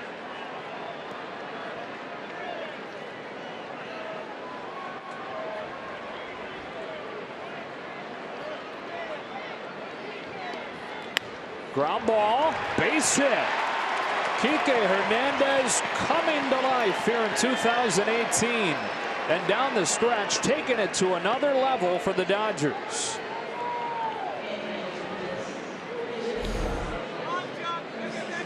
It has been documented that he owns Madison Bumgarner. Right now in this series, he owns the Giants. 5 for 7. Leadoff man aboard in a tie game in the 6th. Interesting choice here. Dave Roberts goes for the platoon advantage, but you'd figure Tolles would be 3rd on that depth chart just with what we've seen recently. There are 3 left-handed hitters available off of the bench. Chase Utley and Alex Verdugo are the others. Dave Roberts trying to catch lightning in a bottle here with Tolles.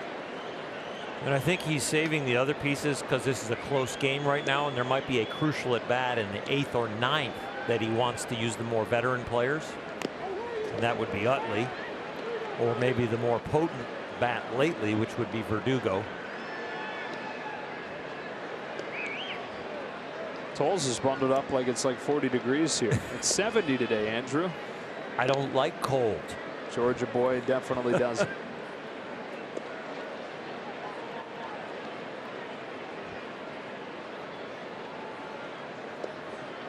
Hernandez off of first as Black comes home and Tolles takes a ball. 2-1.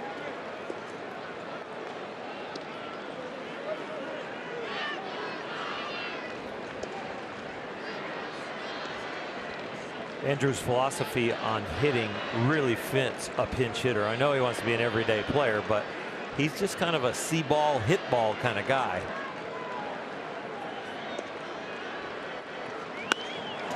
Pinch hit, base hit, Andrew Tolles. Hernandez headed for third. He'll get there easily.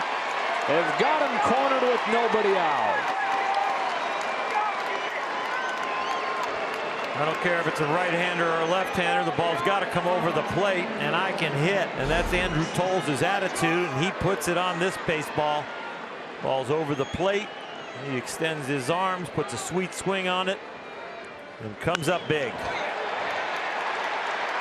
Kike has gotten a lot of mileage out of his legs in this series. Been on so often. First and third, nobody out. Bruce Bochy, it looks like, going to take Black out of the game, bring a left-handed reliever on. So the former Dodger Tony Watson and Dave Roberts has got to be saying, okay, with a long list of right-handers to choose from.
Is brought to you by LG ThinQ. Think wise, be free.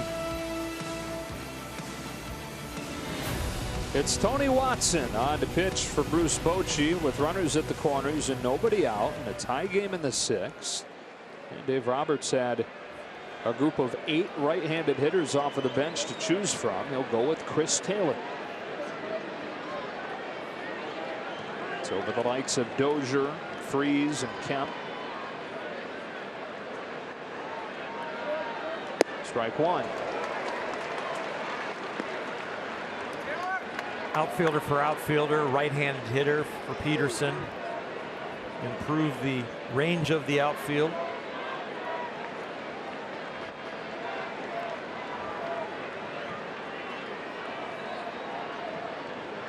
The 0-1 pitch. Taylor can't lay off, and he's in an 0-2 hole.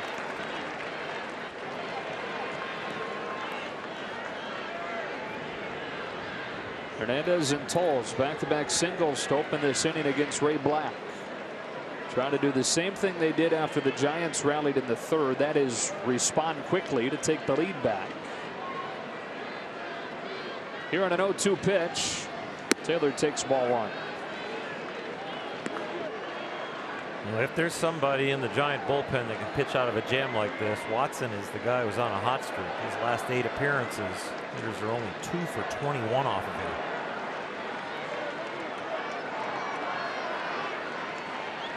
Eight straight scoreless appearances for the left-hander out of Iowa. He's 1-2. Just misses inside, 2-2. Borderline pitches that mean an awful lot. One out with the double play still in order, or no outs, first and third.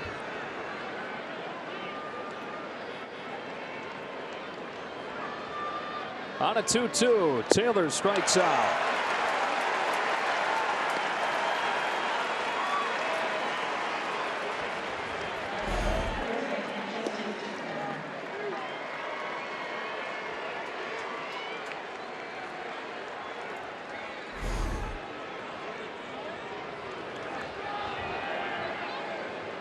First and third, one out, and it brings up Justin Turner.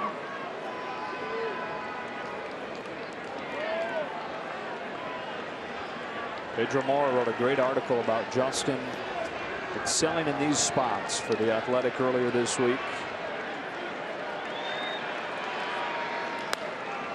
Pops this one up. Panic. 2 gone.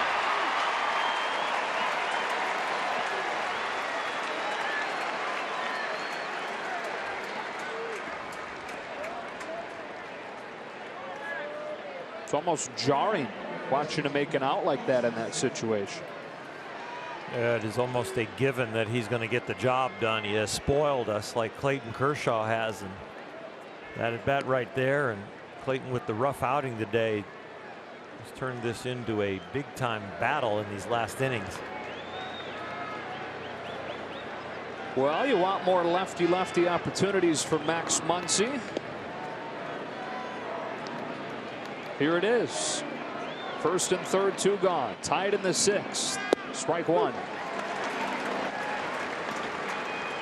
Dodgers 2 for 8 in this game with runners in scoring position. And over the last 4 games, 7 for 34. Hernandez started it with a single. Toles followed with a single of his own. He runs, got a good jump as Muncy takes ball 1. And Toles moves into scoring position. Andrew Toles was going on first move, so the Dodgers actually setting up a play for a possible double steal. Giants don't bite. The speed of Kike Hernandez at third. If they would have tried to pin down Toles, Kike would have tried to sneak home.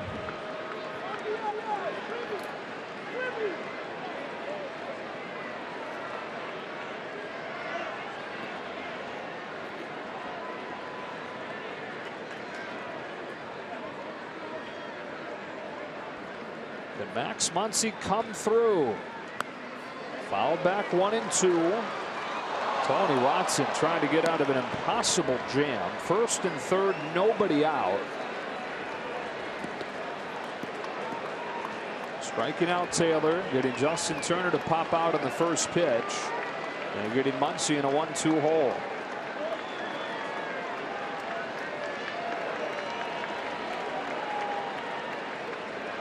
Set for the 1-2.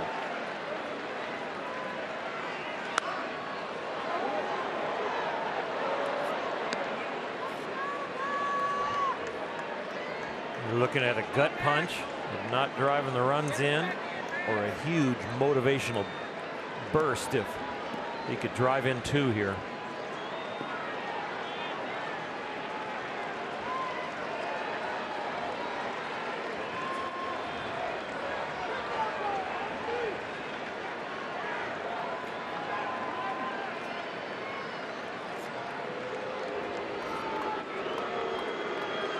Difference of opinion on fastball up or breaking ball away, I would think.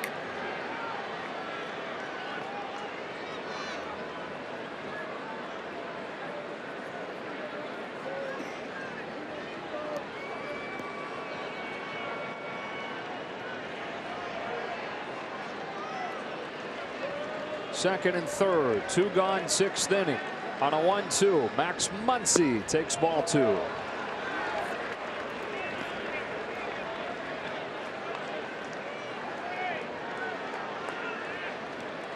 With Machado on deck, they want to attack Muncy.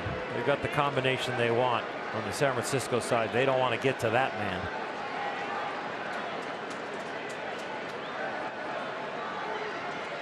Deuce is wild. 2-2. Full count.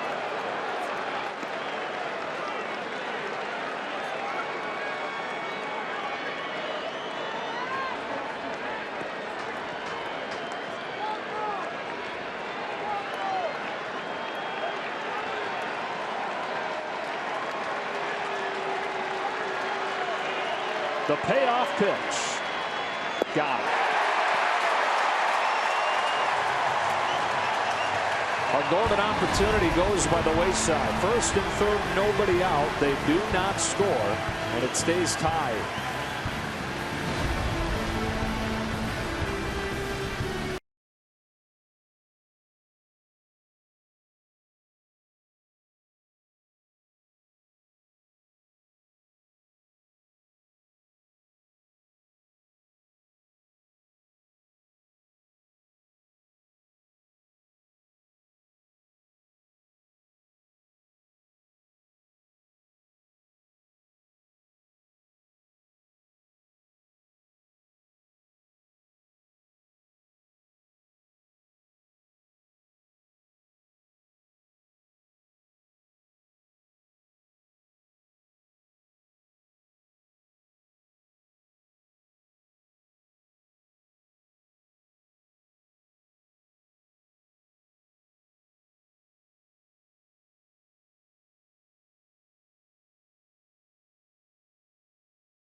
The NL wild card, a lot of different scenarios can happen. The Dodgers fighting for their postseason lives in a race that's much tighter than they've been in since about 2009. But you might be surprised at the opinion of Yasmani Grandal and the current situation the team is in. I spoke to Yadier Molina when we were in St. Louis, and the first thing he tells me is, it's a great time for baseball, and I just smiled and said, yeah, just kind of like it this way. It's not fun being up 19 games.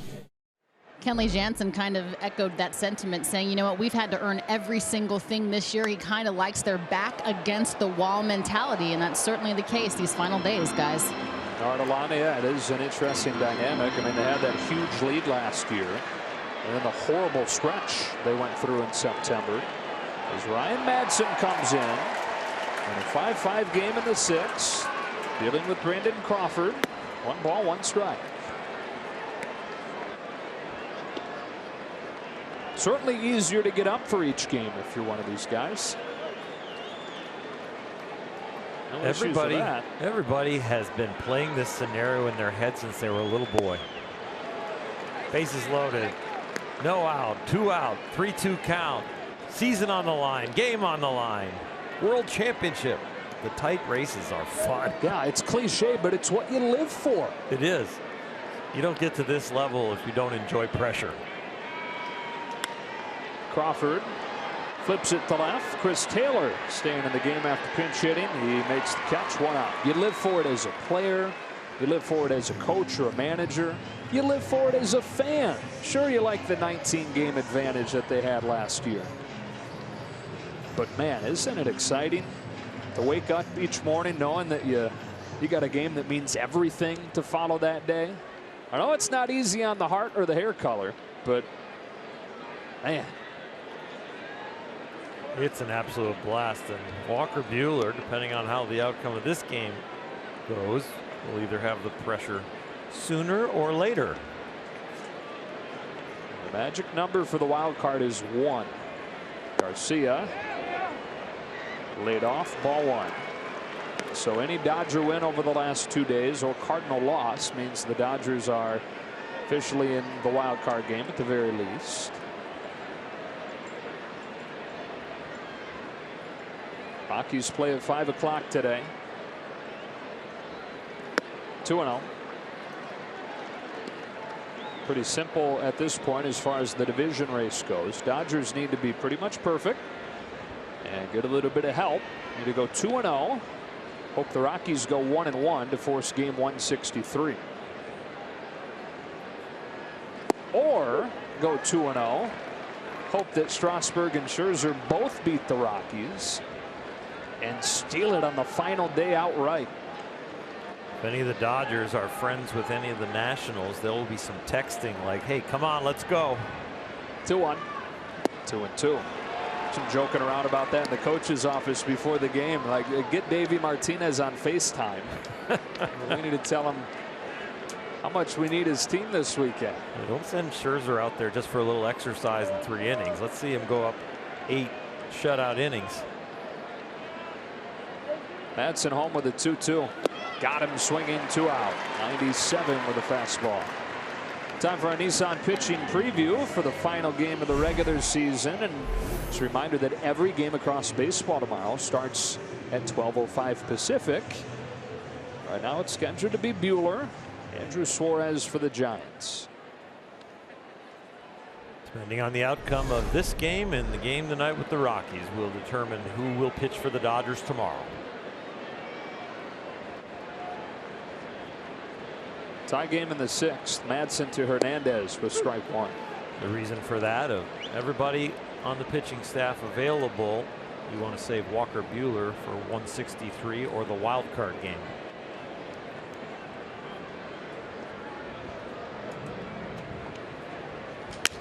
Breaks his back. Brian Madsen. Good looking 1, 2, 3, 6. Into the business innings in San Francisco. Locked at 5.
Dodger Stadium for the National League Wild Card, Division Series, and League Championship Series are on sale now.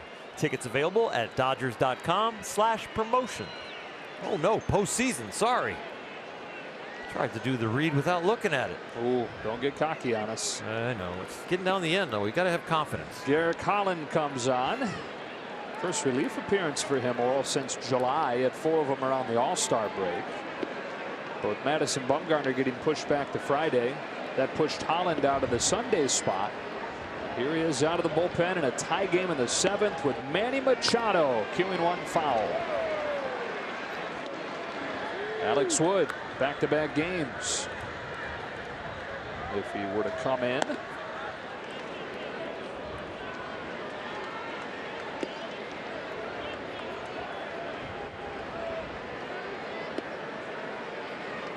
0-1 pitch. Machado gets under it. A weak fly ball to right center field. Caught by Hernandez. So Machado 1 for 4 today, and up comes Cody Bellinger.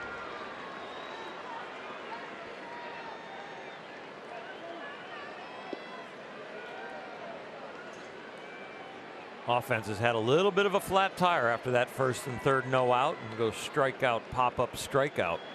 You don't want to have that feeling of we could have got it done back in the 6th all the way into the 9th.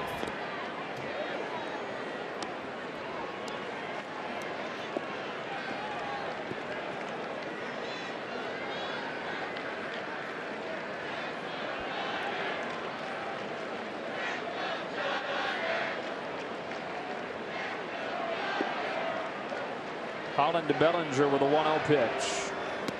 1 ball, 1 strike.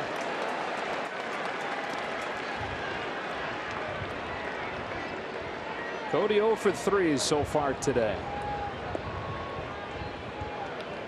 Dave Roberts leaving him in with the left-handed pitcher instead of David Freese. Popped on the infield. Bellinger hanging his head, knowing when that comes down, he's the second out. Tie game in the 7th. Yasiel Puig comes up. Top tier play of the game, his second inning home run. It was a tack-on run at the time. Gave the Dodgers a 2-0 lead. A lot has happened since then. Need some of that momentum back.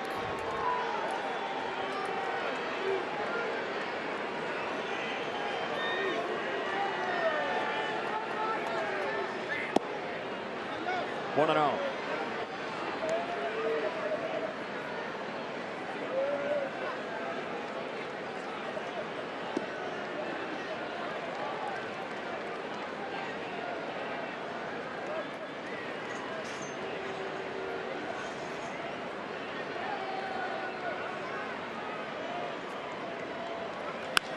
Base hit to left.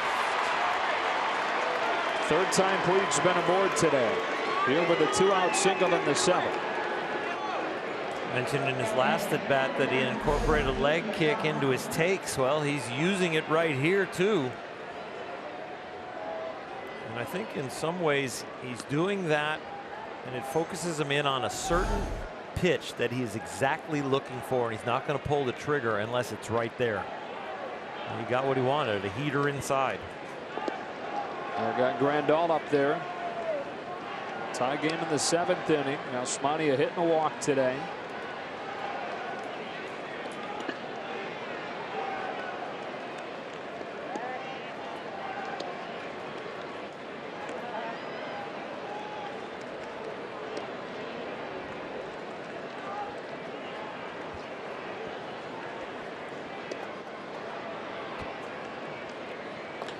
Smash towards the left field corner. That's down and off the wall.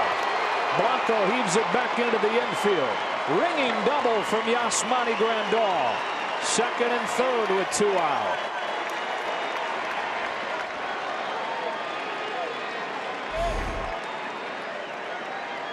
Boy, is this a good swing. Yes, the ball's right down the middle, but not doing too much with it.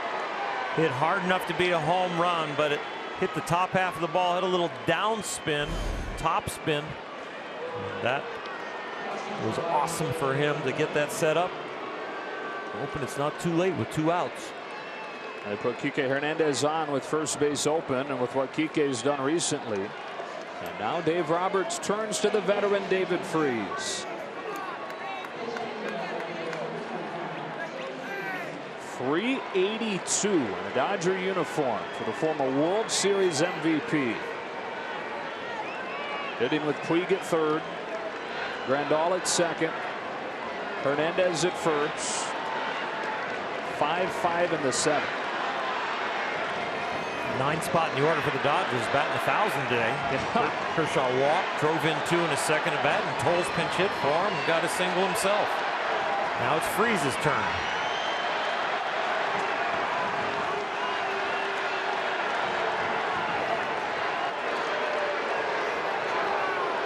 maybe against a new pitcher. It's Mark Melancon.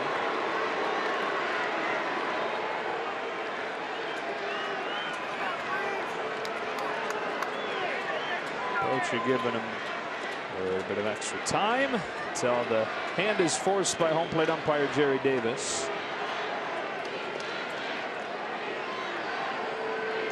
Here he comes.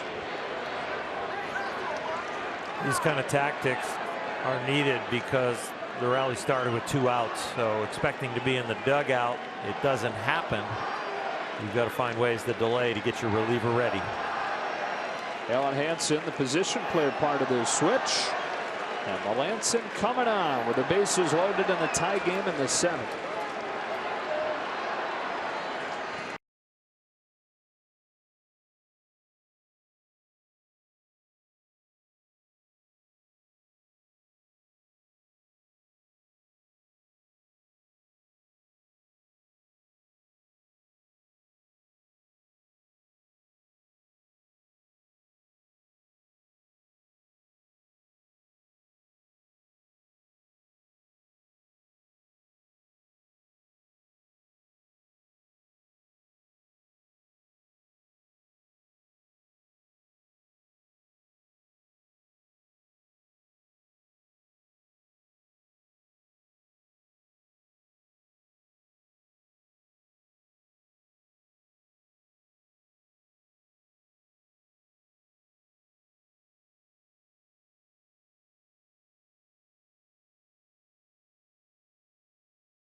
World Series hero is going to pitch in for the Dodgers with the bases loaded and a tie game in the 7th inning.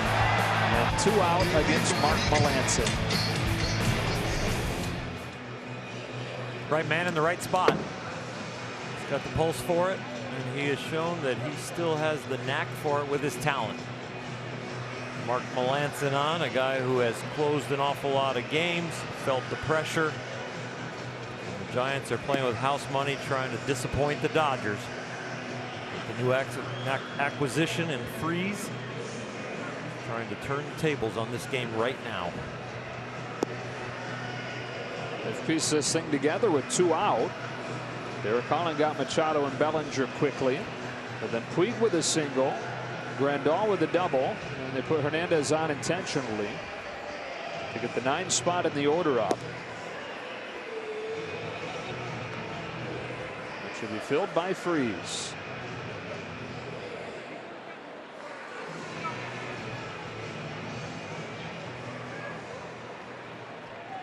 How you doing? Sitting at home right now watching this. Edge of your seat stuff. Heck, you're probably not using your seat at this point. None of them are. Magic number at 1 for a wild card spot. 6 consecutive division titles still in play, but they need to be perfect.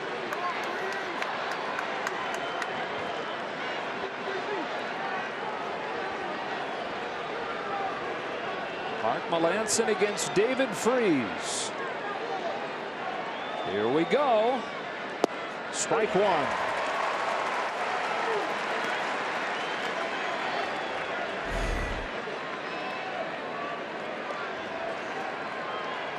Melancon against right-handers, going to be mostly cutter and curveball.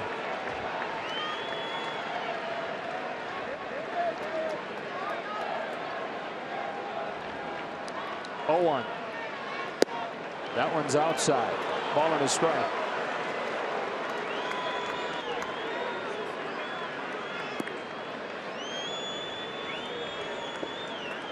35 years old, a decade in the majors.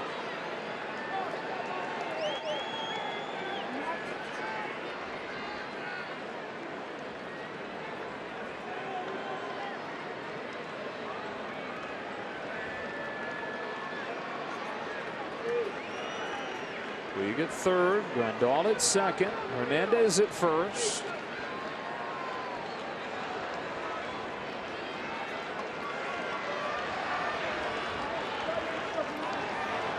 Huntley having to cycle through the whole deck there.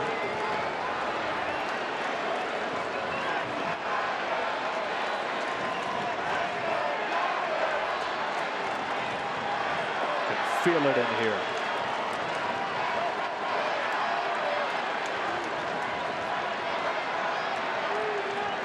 The 1-1 taken low and away. Very quiet, calm take from Freese. 2 balls and 1 strike. He's found the range on the cutter away. First one for a strike. The next 2 have leaked off the plate.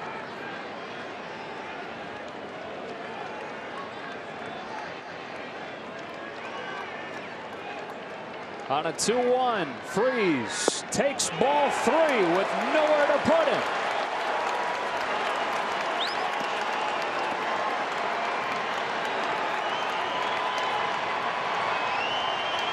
If Melanson throws him another cutter away, Freese is locked in on where that outside corner is. He is not offering if it's off the plate.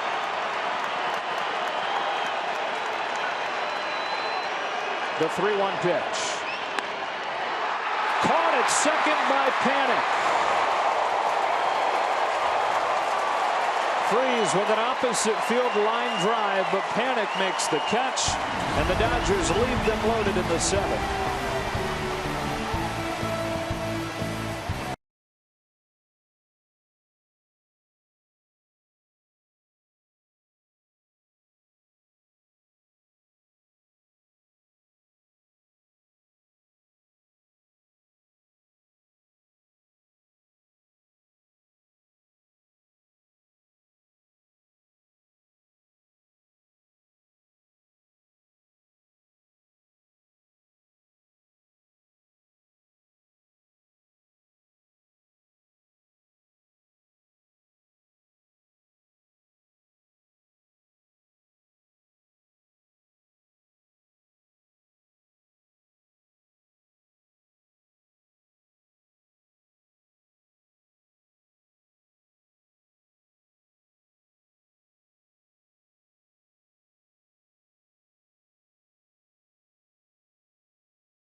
Then a double by Grandal, an intentional walk, and now the sequence to David Freese, all cutters away. The count gets to 3-1. Melanson's got to throw a strike now, and he does. It's another cutter, but it's a line drive, and it's an out, and it is huge disappointment to again set the table and not drive him in. Alex Wood for the bottom of the 7th, having faced 1 batter yesterday, struck him out on 5 pitches. Very clearly, Dave Roberts and the Dodgers would like Alex Wood to become a guy they can trust in key spots out of the pen. Moving starters into the bullpen, one of the other boxes that you have to check is how is your stuff in back-to-back games as the usage goes up. Also, the quantity of times they want you. When they got you in the pen, you got to get in there on a daily basis. 8-9-1 for the Giants in a tie game as Gregor Blanco takes ball 1. Second time Wood has pitched back-to-back days. He did so against San Diego last weekend. Threw a total of 9 pitches.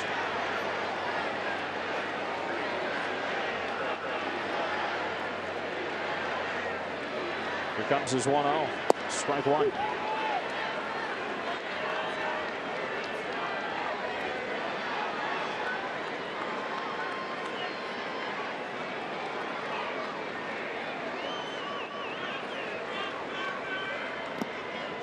Two balls, one strike.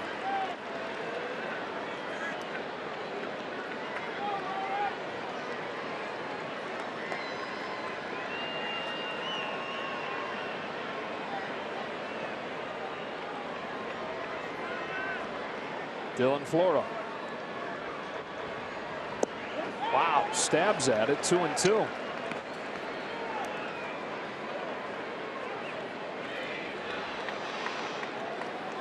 You've got the Giants' full attention now. You start a game with nothing to play, and it's like, okay, it's the Dodgers. We want to make them, we want to disappoint them. But when you get close to the end of the game and it's tied like this, the intensity is real on the home side now. They don't have to drum it up. Monty Grandal wincing there. I don't know if the backswing caught him.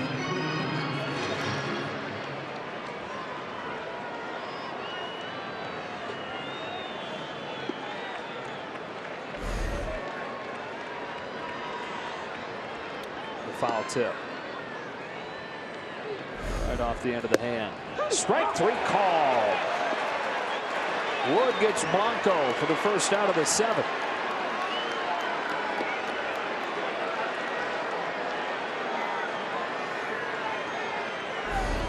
Jerry Davis, the home plate umpire, showing great discipline.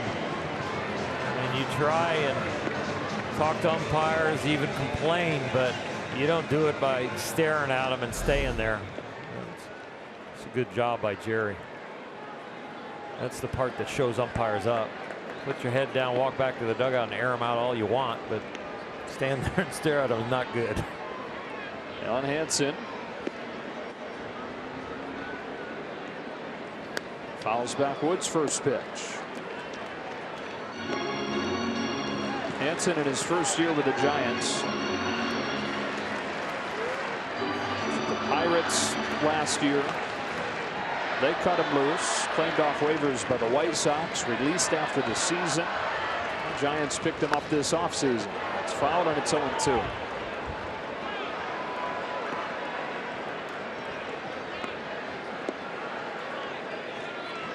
Because of the injuries and then the trades that have followed the downward spiral, kind of need the media guide when it comes to these Giants right now. It's a cast of characters that not many people had heard of at the start of this year. 1-2.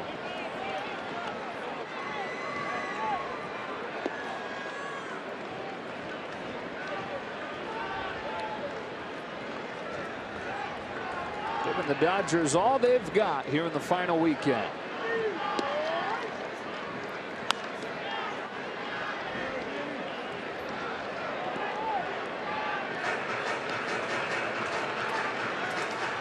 Alex Wood looks sharp.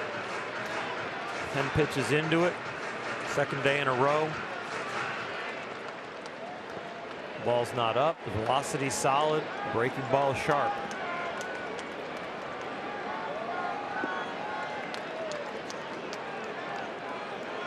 He struck out Blanco. He goes to 2-2 on Hansen. Hunter Pence in the top of the order due next. Definitely trying to get Hansen to offer something off speed, an 0-2 changeup away, a breaking ball, and then another changeup right there. 2-2.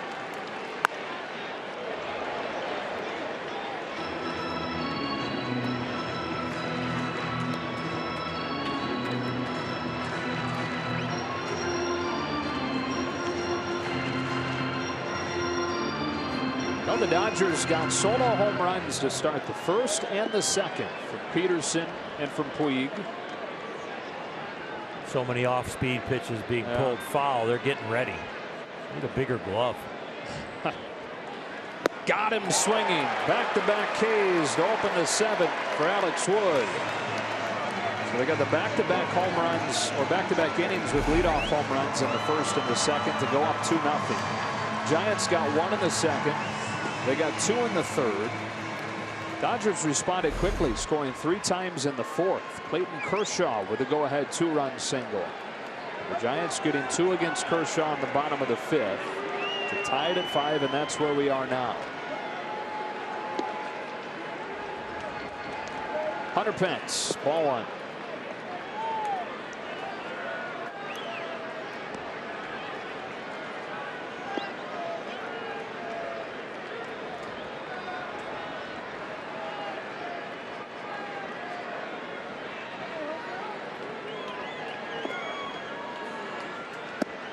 That's a strike. Pence having quite a final week here with the Giants, hitting above 400 this week. Today he's got 2 doubles and has scored 2 of the runs.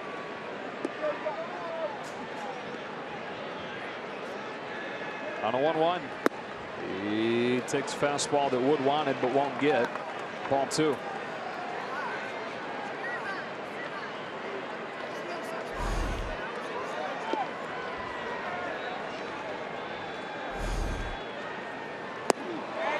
Two balls and 2 strikes.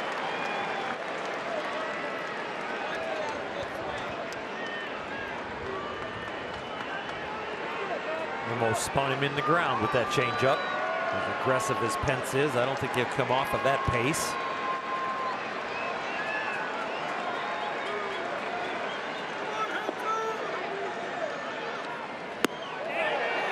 No swing, full count.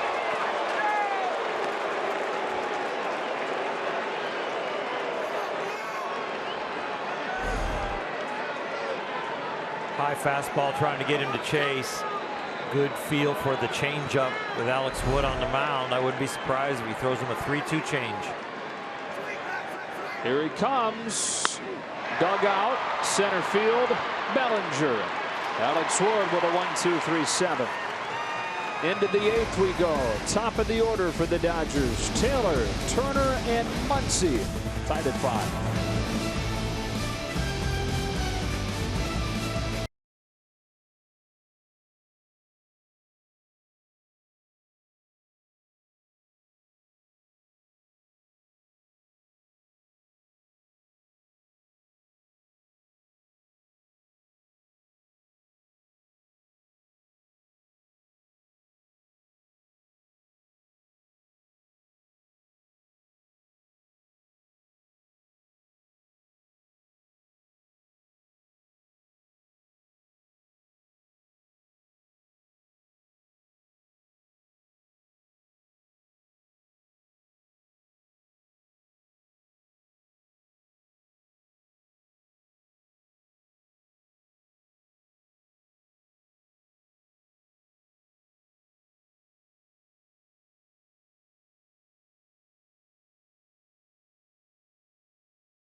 To the studio for a preview of what's coming up on Access Sportsnet Dodgers.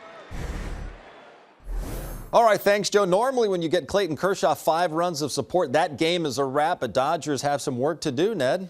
Dodgers have had a lot of opportunities with runners on base. They got to start cashing them now. Magic number's 1 to clinch at least a wild card. We'll see you right after the game.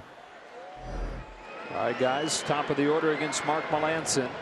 Was able to get David Freese to line out to get out of the bases loaded jam in the 7th. Chris Taylor to open the 8th, taking a breaking ball low. The Dodgers have had their opportunities, leaving 10 men on through 7 innings.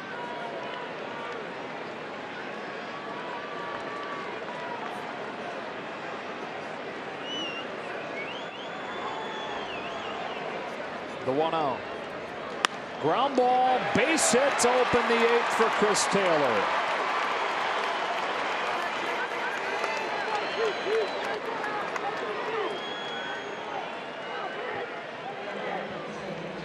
Melanson not fooling anybody. David Freese with the line drive to second with bases loaded, 2 out last inning. And now a hard ground ball by Taylor.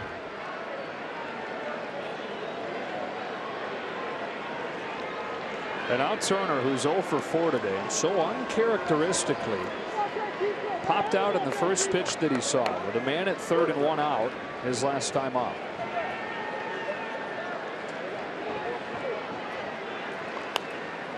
Strike 1. We're starting to talk about the article that Pedro Mora wrote about Justin Turner succeeding in those big spots, always being good in the clutch. Justin said that he had to be that guy early on in his career, back to his days at Cal State Fullerton when he was 150 pounds soaking wet. Had to be a guy his team could count on in the big spots because it wasn't like he was hitting home runs. Behind 0-2, had to be that guy at the start of his major league career. Opportunities were few and far between. Had to come through when he was given those opportunities, or he didn't know if he would see more.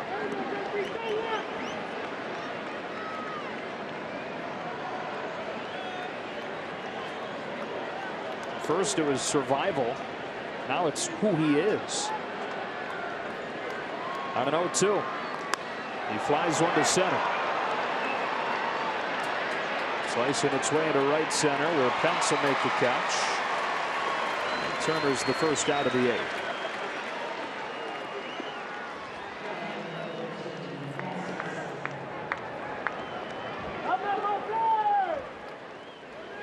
Here's Muncy.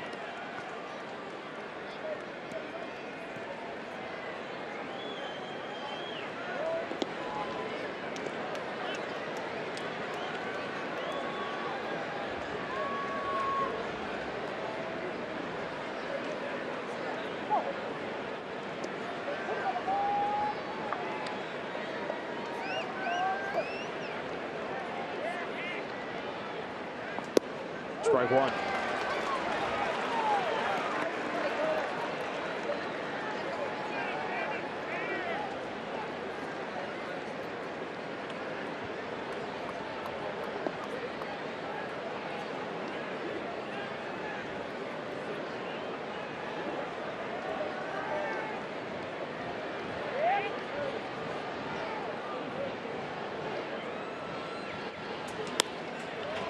Weak little pop up.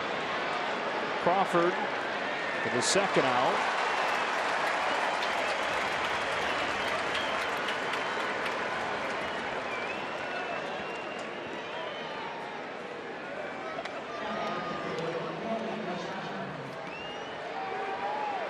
Now Machado.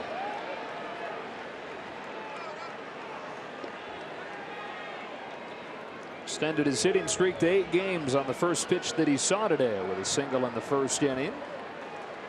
0 for 3 since then. Very good at hitting the ball out over the plate.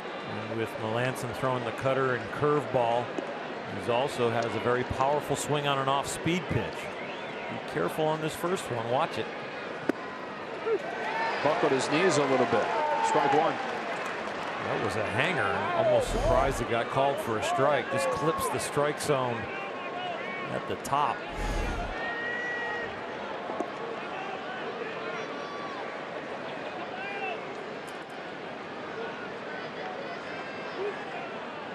The 0-1 pitch. Quickly 0-2.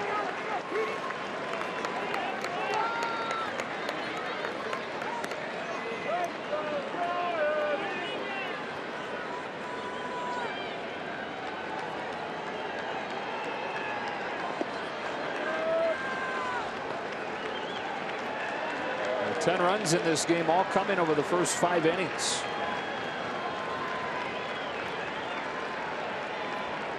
5-5 in the 8th. Taylor off for first. Melanson home with an 0-2 pitch. In the dirt over Hundley. Taylor moves into scoring position.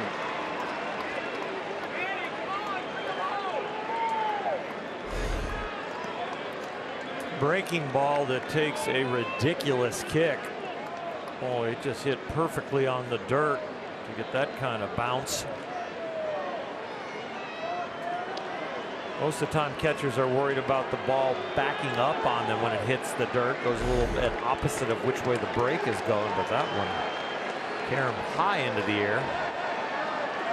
And you go from Machado maybe looking to hit one out of here to a base hit, potentially giving the Dodgers the lead. 1 ball and 2 strikes. Melanson deals. Machado drives one the other way. Pence back on it. He turns. It's off the wall. It ricochets back towards the infield. Machado not stopping at second. He'll end up at third. And Manny has his moment.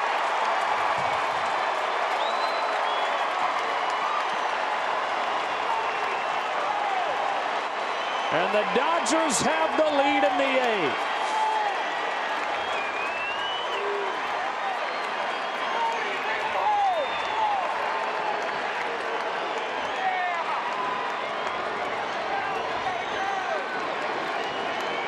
Absolutely loves the ball out over the plate, extending his arms. He has power to all fields. A little breeze helping him. It was close, and it was enough. He has been searching for that signature hit in a Dodger uniform and against the rival on the second to last day of the season. He's got it to give the Dodgers a 6-5 lead.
And 2 outs were made. Machado had 2 strikes on him. Drives the ball off of the wall to right field to give the Dodgers the 6-5 lead. And now Will Smith comes on to face Cody Bellinger.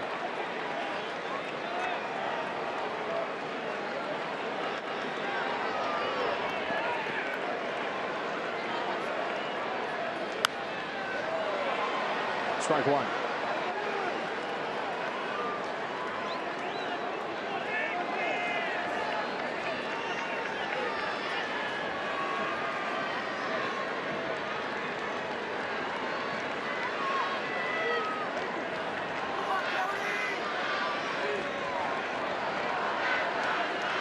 Dylan Floro stands ready for the 8th. On an 0-1 pitch, Bellinger takes it inside 1-1. No small at bat here. Looking for insurance. Kenta Maeda heads down there. So two right-handed pitchers warming up for Dave Roberts.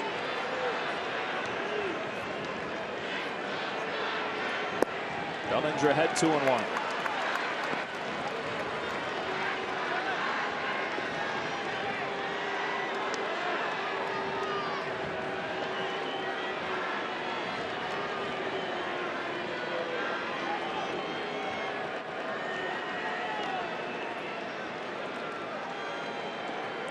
Machado at third, 2 gone, and a 2-1 pitch. That's inside in ball 3.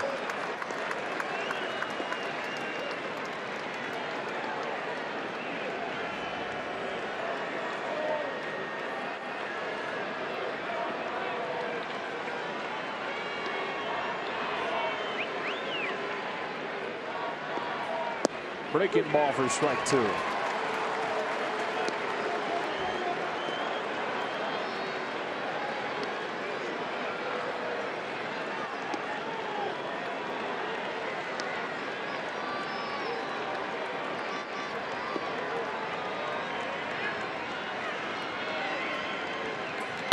Ground ball to first. Garcia's got a candy hop. He will win the race to the bag, and the inning is over. But the Dodgers have taken the lead in his 64th game with the Dodgers. Game 161. He's got his moment.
Inning 6-5. Here are the standings at this point. The Rockies start at 5 o'clock.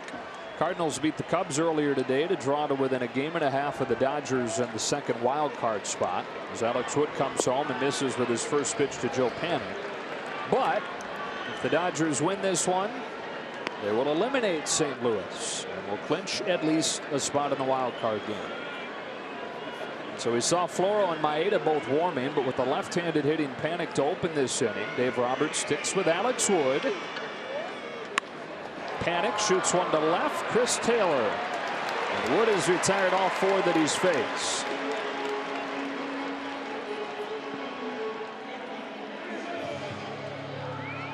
Hats are off on the dugout, so they are ready. Maeda will be coming in. Job well done by Alex Wood. Back-to-back days in relief for him, and he retires all 5 men that he sees. He will hand it off to Kenta Maeda, who faces Evan Longoria when you come back.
Late innings. Pitched a scoreless 8th last night. Here he is with 1 out. The base is empty in a 1-run game. All these different pieces that Dave Roberts calls on. It's not about how many pitches can you go, but can you give me one good batter? Can you give me 2 good batters? There hasn't been any real long men lately. It's all about matchups. And when you have 78 relievers at your disposal, you're able to do that. Here's Longoria. To rocks and fires. Dribble in front of the plate. That's a fair ball and out number 2.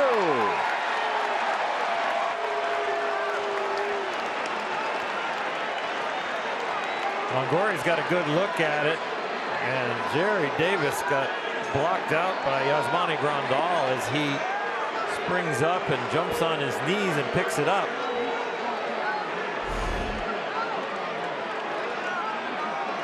Okay, it's fair there, but it's coming backwards. I don't know. Jerry looks like he gets around Longoria and around Grandal to get a look at it. Hard to tell from that angle, but it looks fair. The diamond begins with the point of home plate.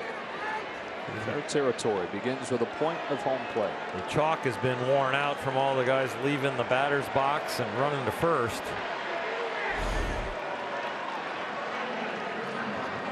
And that is not a reviewable play because it's in front of the bag. Where's your Staples easy button after that? That was easy. 1 pitch and a 6-incher. Nick Hundley now. That's about the only thing you can use the easy button for with this 2018 Dodger team. You don't see a lot of 2 unassisted. No. Hundley hit his 10th home run last night. 3 of those 10 have come against the Dodgers. Had one to hit, popped it up, back of first. Hernandez. That's the inning. Let's go to the 9th in San Francisco.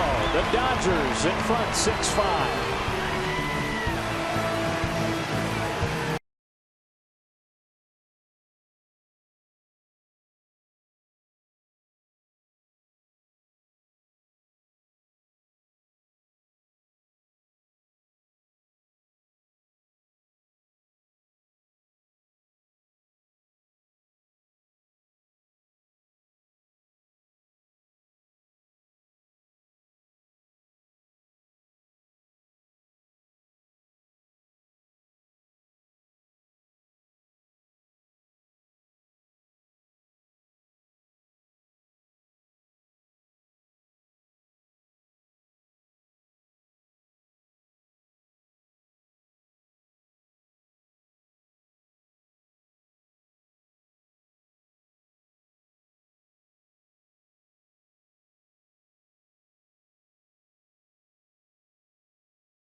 Dodgers 3-1 winners last night. They lead at 6-5 as we go to the 9th inning here in game 2. Joe Davis, Or Hershiser, Alana Rizzo trailing the Rockies by a game in the division, hoping to force at least game 163. And if they can hang on here, they're likely to be a celebration as they clinch a wild card spot.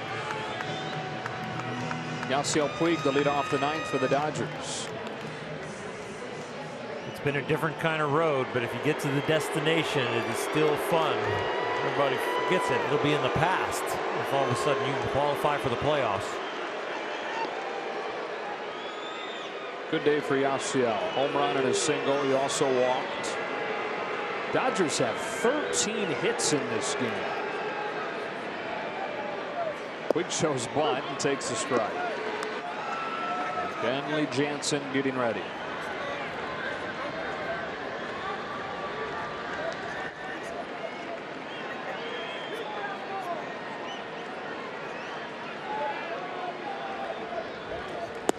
That's a strike, 0-2.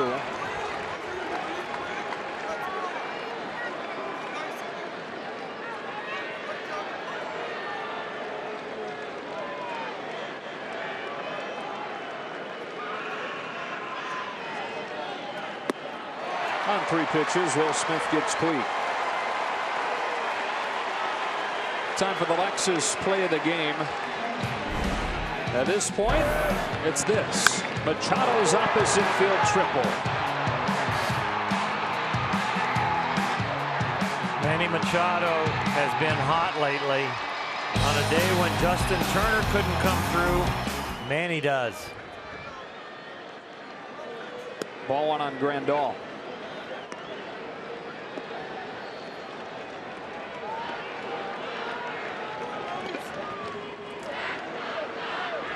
Now Smani has another extra base hit today.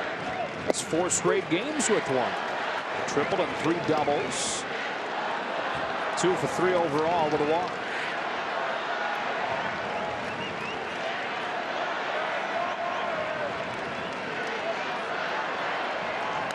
Ouch.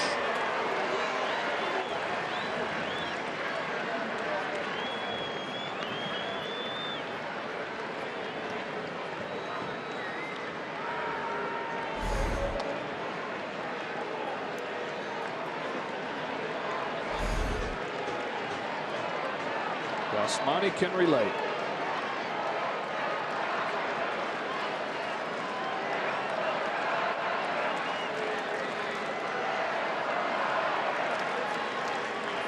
Will Smith delivers 1-2 and Grandal takes ball 2. These games have not disappointed this weekend. It's the tightest race for the Dodgers in a decade.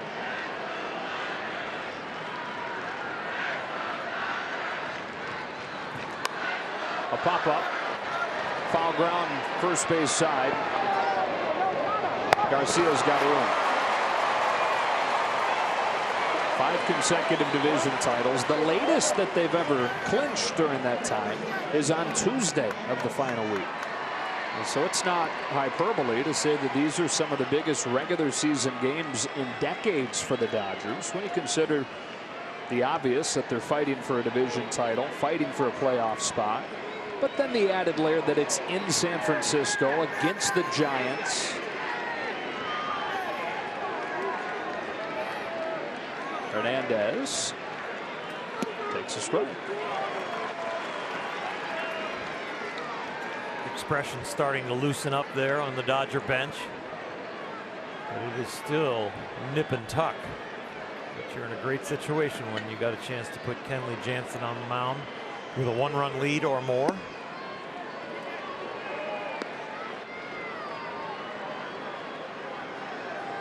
Kike has reached 3 times in both games in this series. Today a double, a single, and he was put on intentionally. And on this 1-1 pitch, he takes ball 2. Now 3 of the last 4 years the Dodgers have clinched against San Francisco. 3 outs away from not clinching the division, but clinching a wild card spot.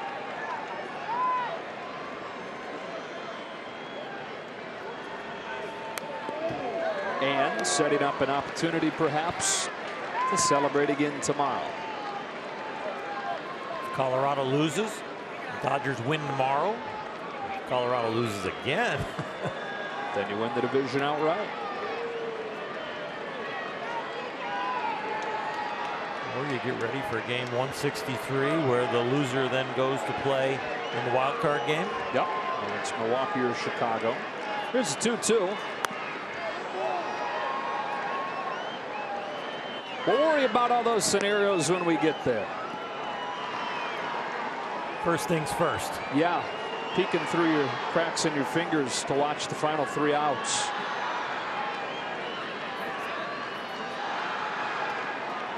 What you hope are the final 3 outs. Smith to Hernandez with another 2-2. He pokes a base hit to right. How about this Kike Hernandez character? Boy, is he poised for a unbelievable October. As the Dodger lineup has lengthened and not been reliant on home runs, he's been in the center of that. And it's interesting because as Matt Kemp comes up here, so much of Kike's value previous to this last month and a half or so, a lot of it laid offensively in his ability to hit it out of the park. Did not necessarily hit a ton of home runs recently. It's been the average and the on base that has gone way up. Kemp swings and misses, 0-1. In the final days of Chase Utley's career here in the regular season, it's got to really warm his heart to watch the impact he's made on Kike's life and career. Kemp with a looping line drive, base hit to left. And the interesting thing with that is that he may not be taking starts from Utley, but you could make an argument that he's taken some at-bats from Chase Utley as a right-handed hitting second baseman option now. For sure. But Chase is not thinking that way at all, but you're right. You know, with Kike playing against right-handed pitching. Chase has left his fingerprint on all the Dodgers that he has played with and all the guys back in Philadelphia, but he has really made an impact with Kike. Boy, listen to this place as Taylor comes up.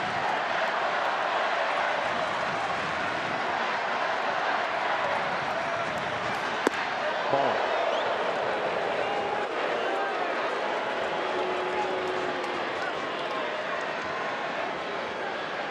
$41,768, a sellout.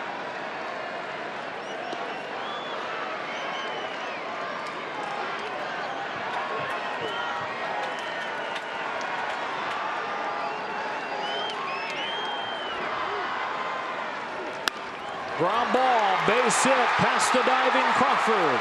Hanson guns for the play. Taylor provides the insurance. Everybody's safe, and it's 7-5.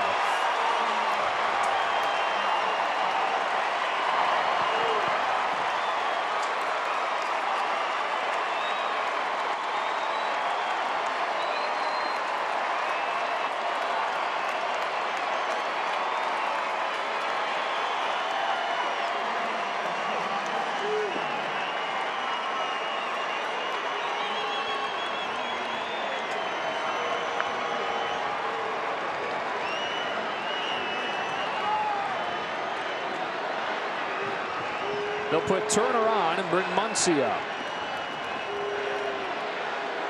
Bat boy Jock Peterson out there to help.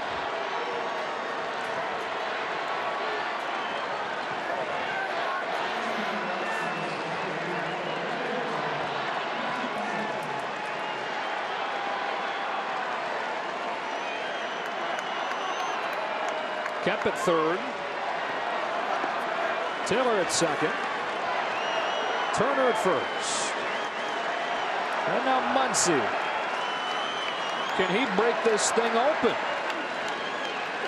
Ball one. He breaks it open. You might not see Jansen in the ninth. You might see somebody else and save Kenley for tomorrow.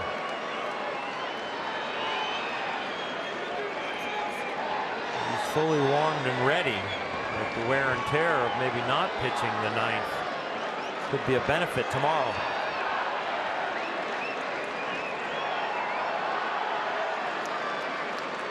On a 1-0. Once he takes inside. And the second to last day of the season.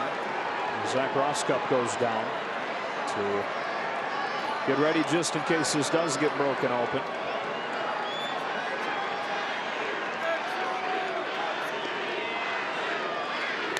You foul 2-1. You go back to 2004.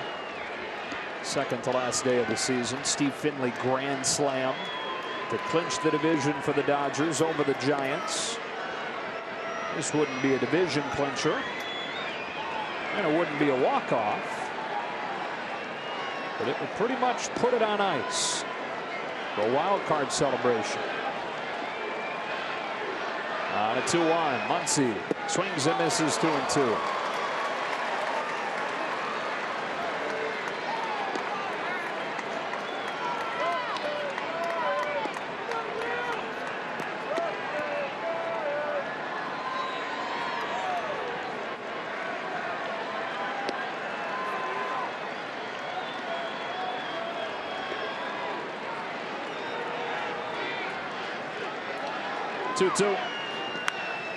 He flips one down the left field line. Hanson a long way to go. Not gonna get there. It's broken open on a 2-run double from Max Muncy.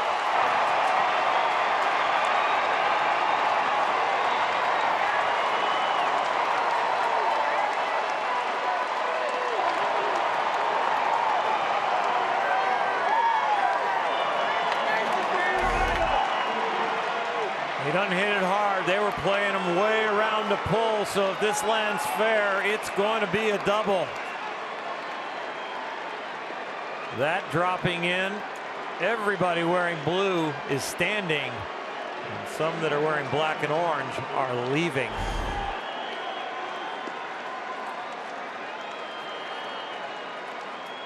You can add Will Smith to that list of guys in black and orange leaving.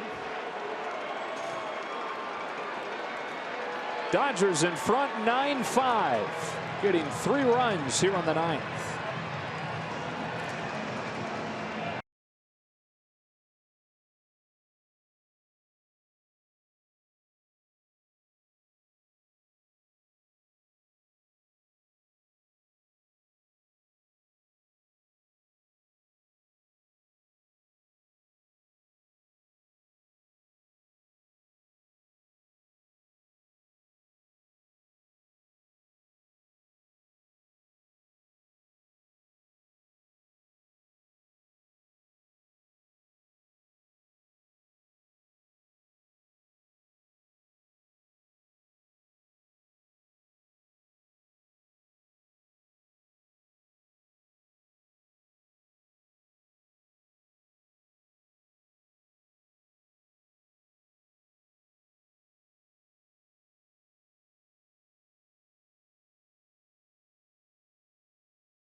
The Dodgers would travel to either Milwaukee or Chicago for the Tuesday night wild card game. There's a chance, though, there's a game to be played before that. Trying to force game 163 against Colorado Monday at Dodger Stadium. They put Machado on intentionally and bring up Cody Bellinger. Steven Okert delivers strike 1.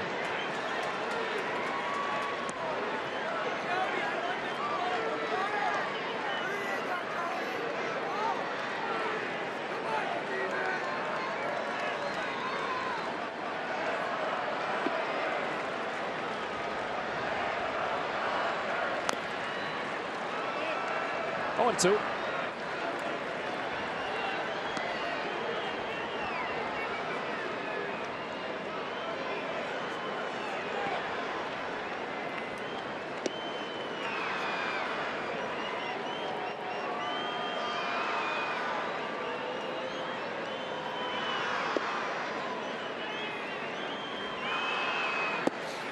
1 ball, 2 strikes.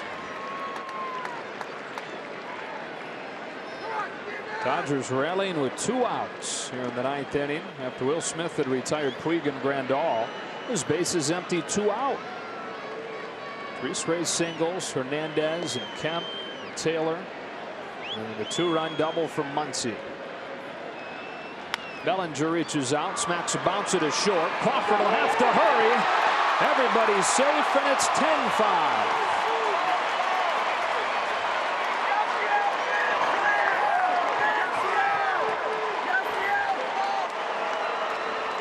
Batted around here in the 9th. He's ruled a base hit for Bellinger. He gets an RBI. Kenley Jansen will happily take a seat with the lead growing to 5. To start his career as a first baseman, he proved he can play center field, and the reason, boy, he can really run. So when he hits a dribbler like that, Cody Bellinger will beat it out. This inning started with Puig striking out on 3 pitches. Here he hits a fly ball to right. Hunter Pence will settle under to finish the inning. It goes from tight and tense to a 5-run lead. Started the day with a home run from Jock Peterson. The hits have kept on coming. 10 runs on 18 hits to the bottom of the 9th.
Heighten the preparations on that Dodger clubhouse.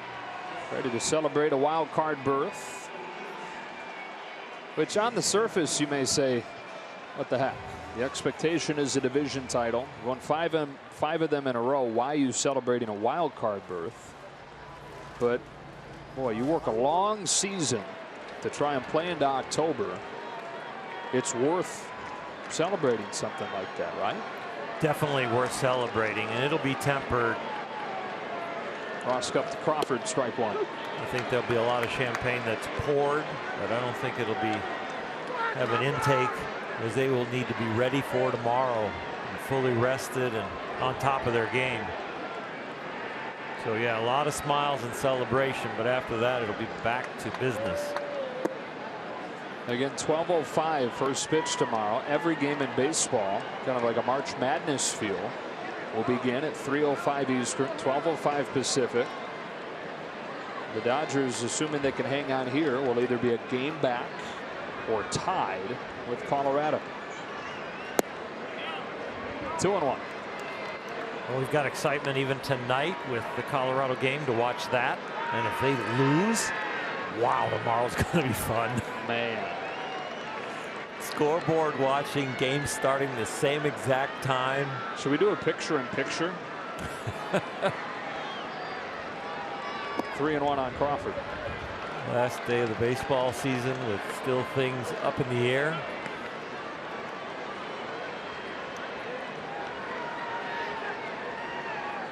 And you may have two divisions completely up in the air. Cubs losing today, and the Brewers enter the day a game back. That's high, and a walk for Crawford to open the 9th. Tigers have gotten a first inning run against Milwaukee. So 1-0, bottom first at Miller Park. Oh, that leadoff walk, the big fella heads back down to the bullpen, not wanting to mess around too much here.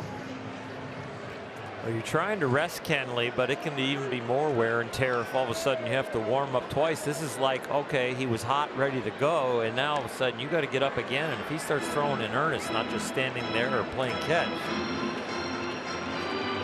you don't want to have to put that kind of pressure on the big fella. But if necessary, for sure, going to go there.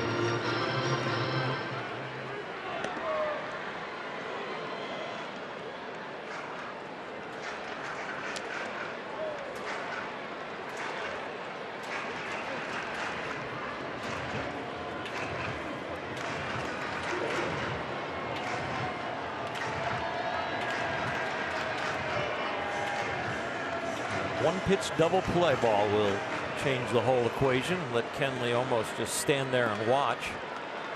I doubt he's going to be in the dugout anymore this inning.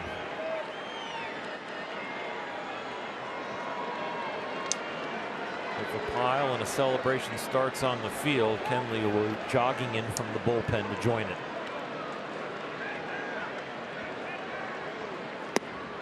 Ball 1.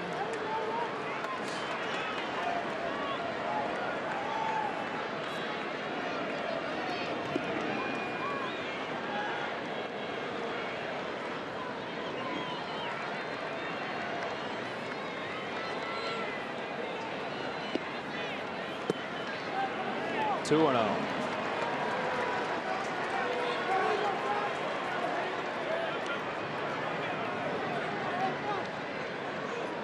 This count is not from nerves. He is just missing. He's got to attack right now, right down the middle. There you go. 2 and 1. Do it again.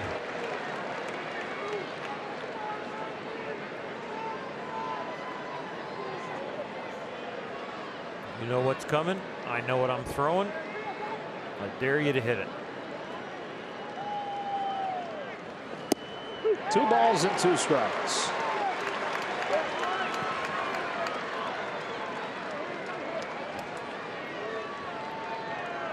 No change.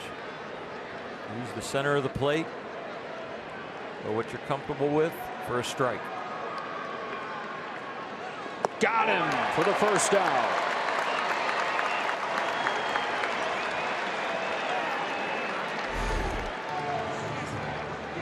It's a nice comeback from a 2-0 count.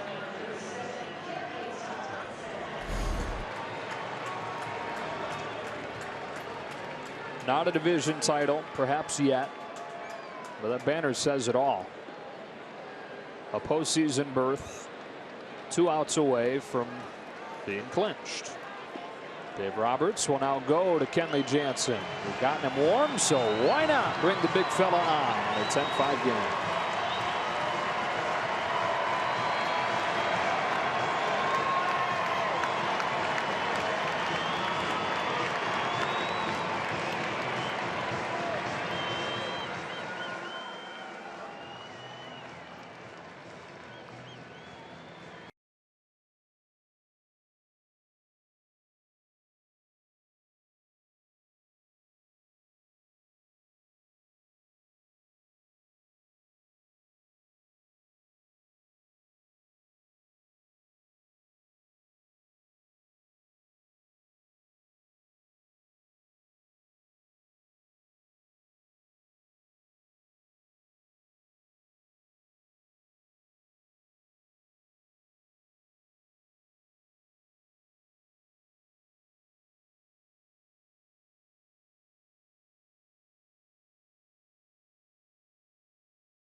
more heartbreak than there has celebration in the final days of regular seasons. Take every opportunity they can to enjoy accomplishments. They lead 10-5. 2 outs away from wrapping up one of the wild card spots at the very least as Kenley Jansen comes on. Season might have started slow for Kenley. They were protecting him for these innings and for future innings. And he's out there with an opportunity to put him into the playoffs. Facing a pinch hitter, Chris Shaw. Strike one.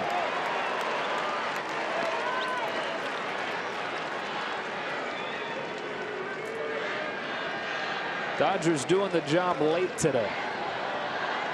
1 in the 8th to break the 5-5 tie, and 4 in the 9th. Pop fly, shallow center. Bellinger's there. 2 out.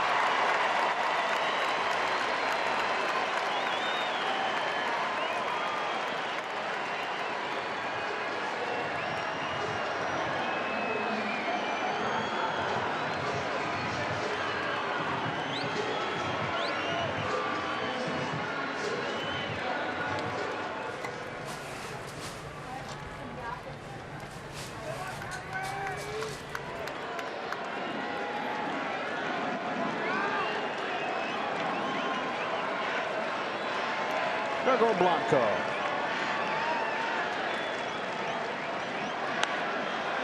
He pops it up in foul ground. That's going to reach the seats. 12:05 tomorrow. Boy, how fun is that going to be? A celebration they'll enjoy for a moment, but quickly turn their attention forward. Bigger fish to fry, so to speak. Still hopes for a division title. Walker Buehler scheduled to go. Game 162.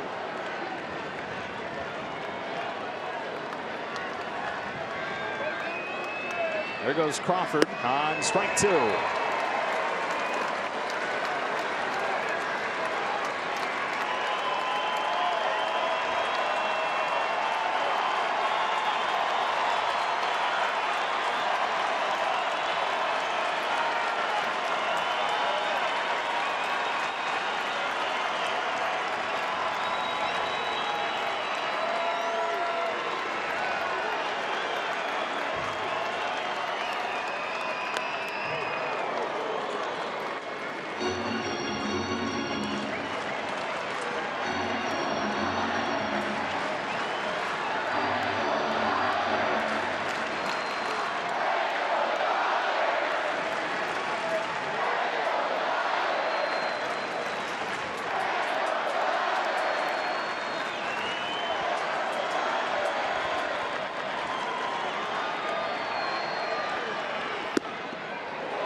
Bit high. 1 ball, 2 strikes.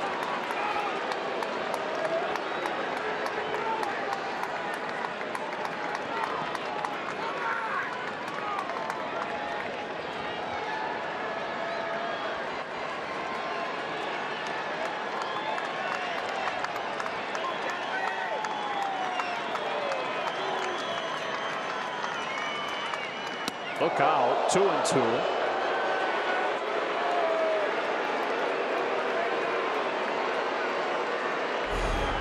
No purpose, no message, just overthrown with a little exuberance to try and finish it off.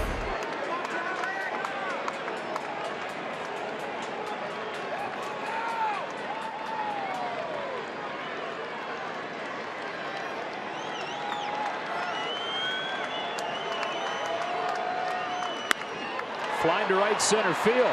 Yasiel Puig on his horse, won't get there. It's a ground rule double to bring home a run. 10-6.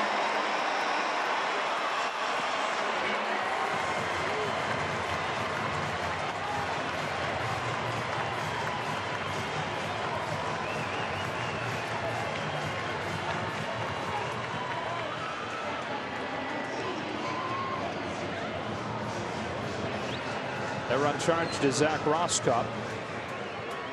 And now Jansen gets ready to face Alan Hansen.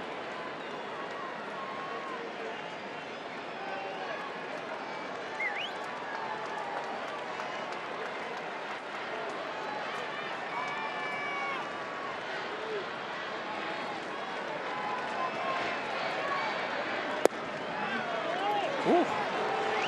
Ball one.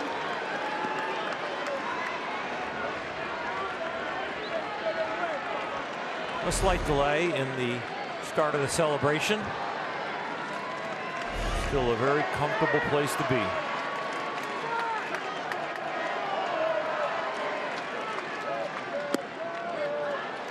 Two balls and no strikes on Hansen.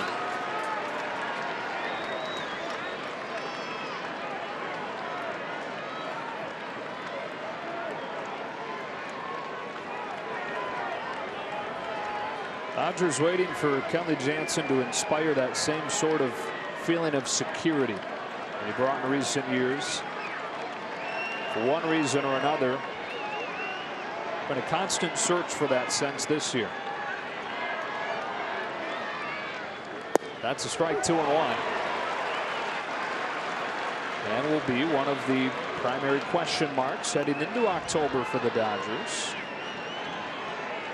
Can he be the dominant version of himself?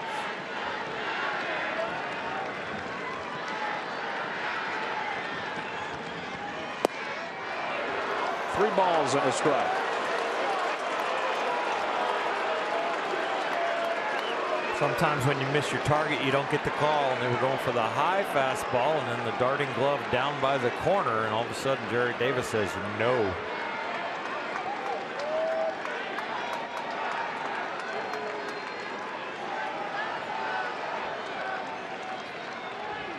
That's on the corner, 3-2.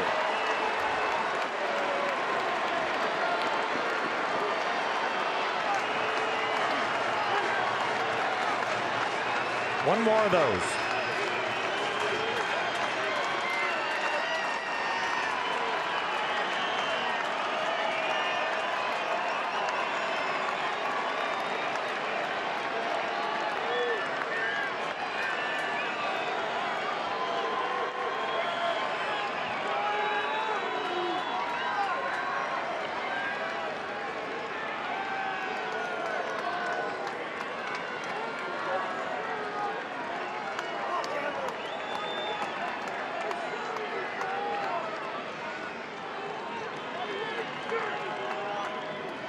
Fouled off, we'll do it again.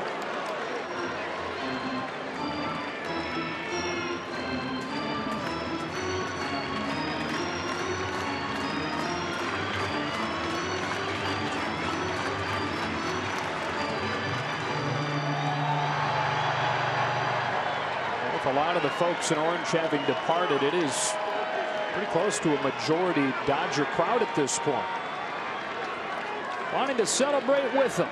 A 3-2. Ripped foul.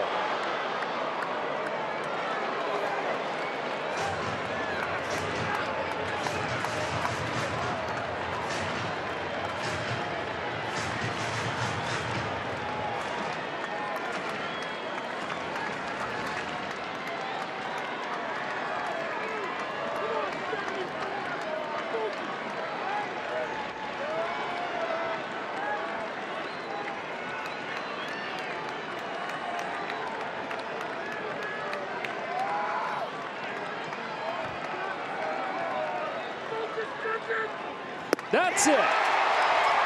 There will be October baseball for these 2018 Dodgers. And with a day left in the regular season, still a shot at plenty more.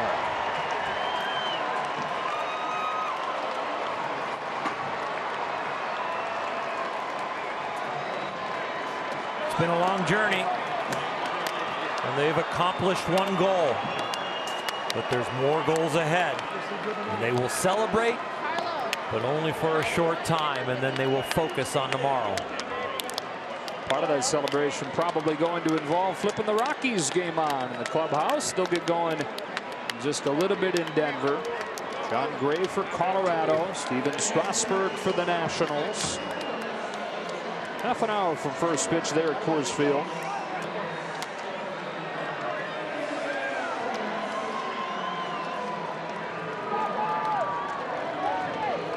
Sure you stick around with us. Dave Roberts saluting Pantone 294 out in left center field. And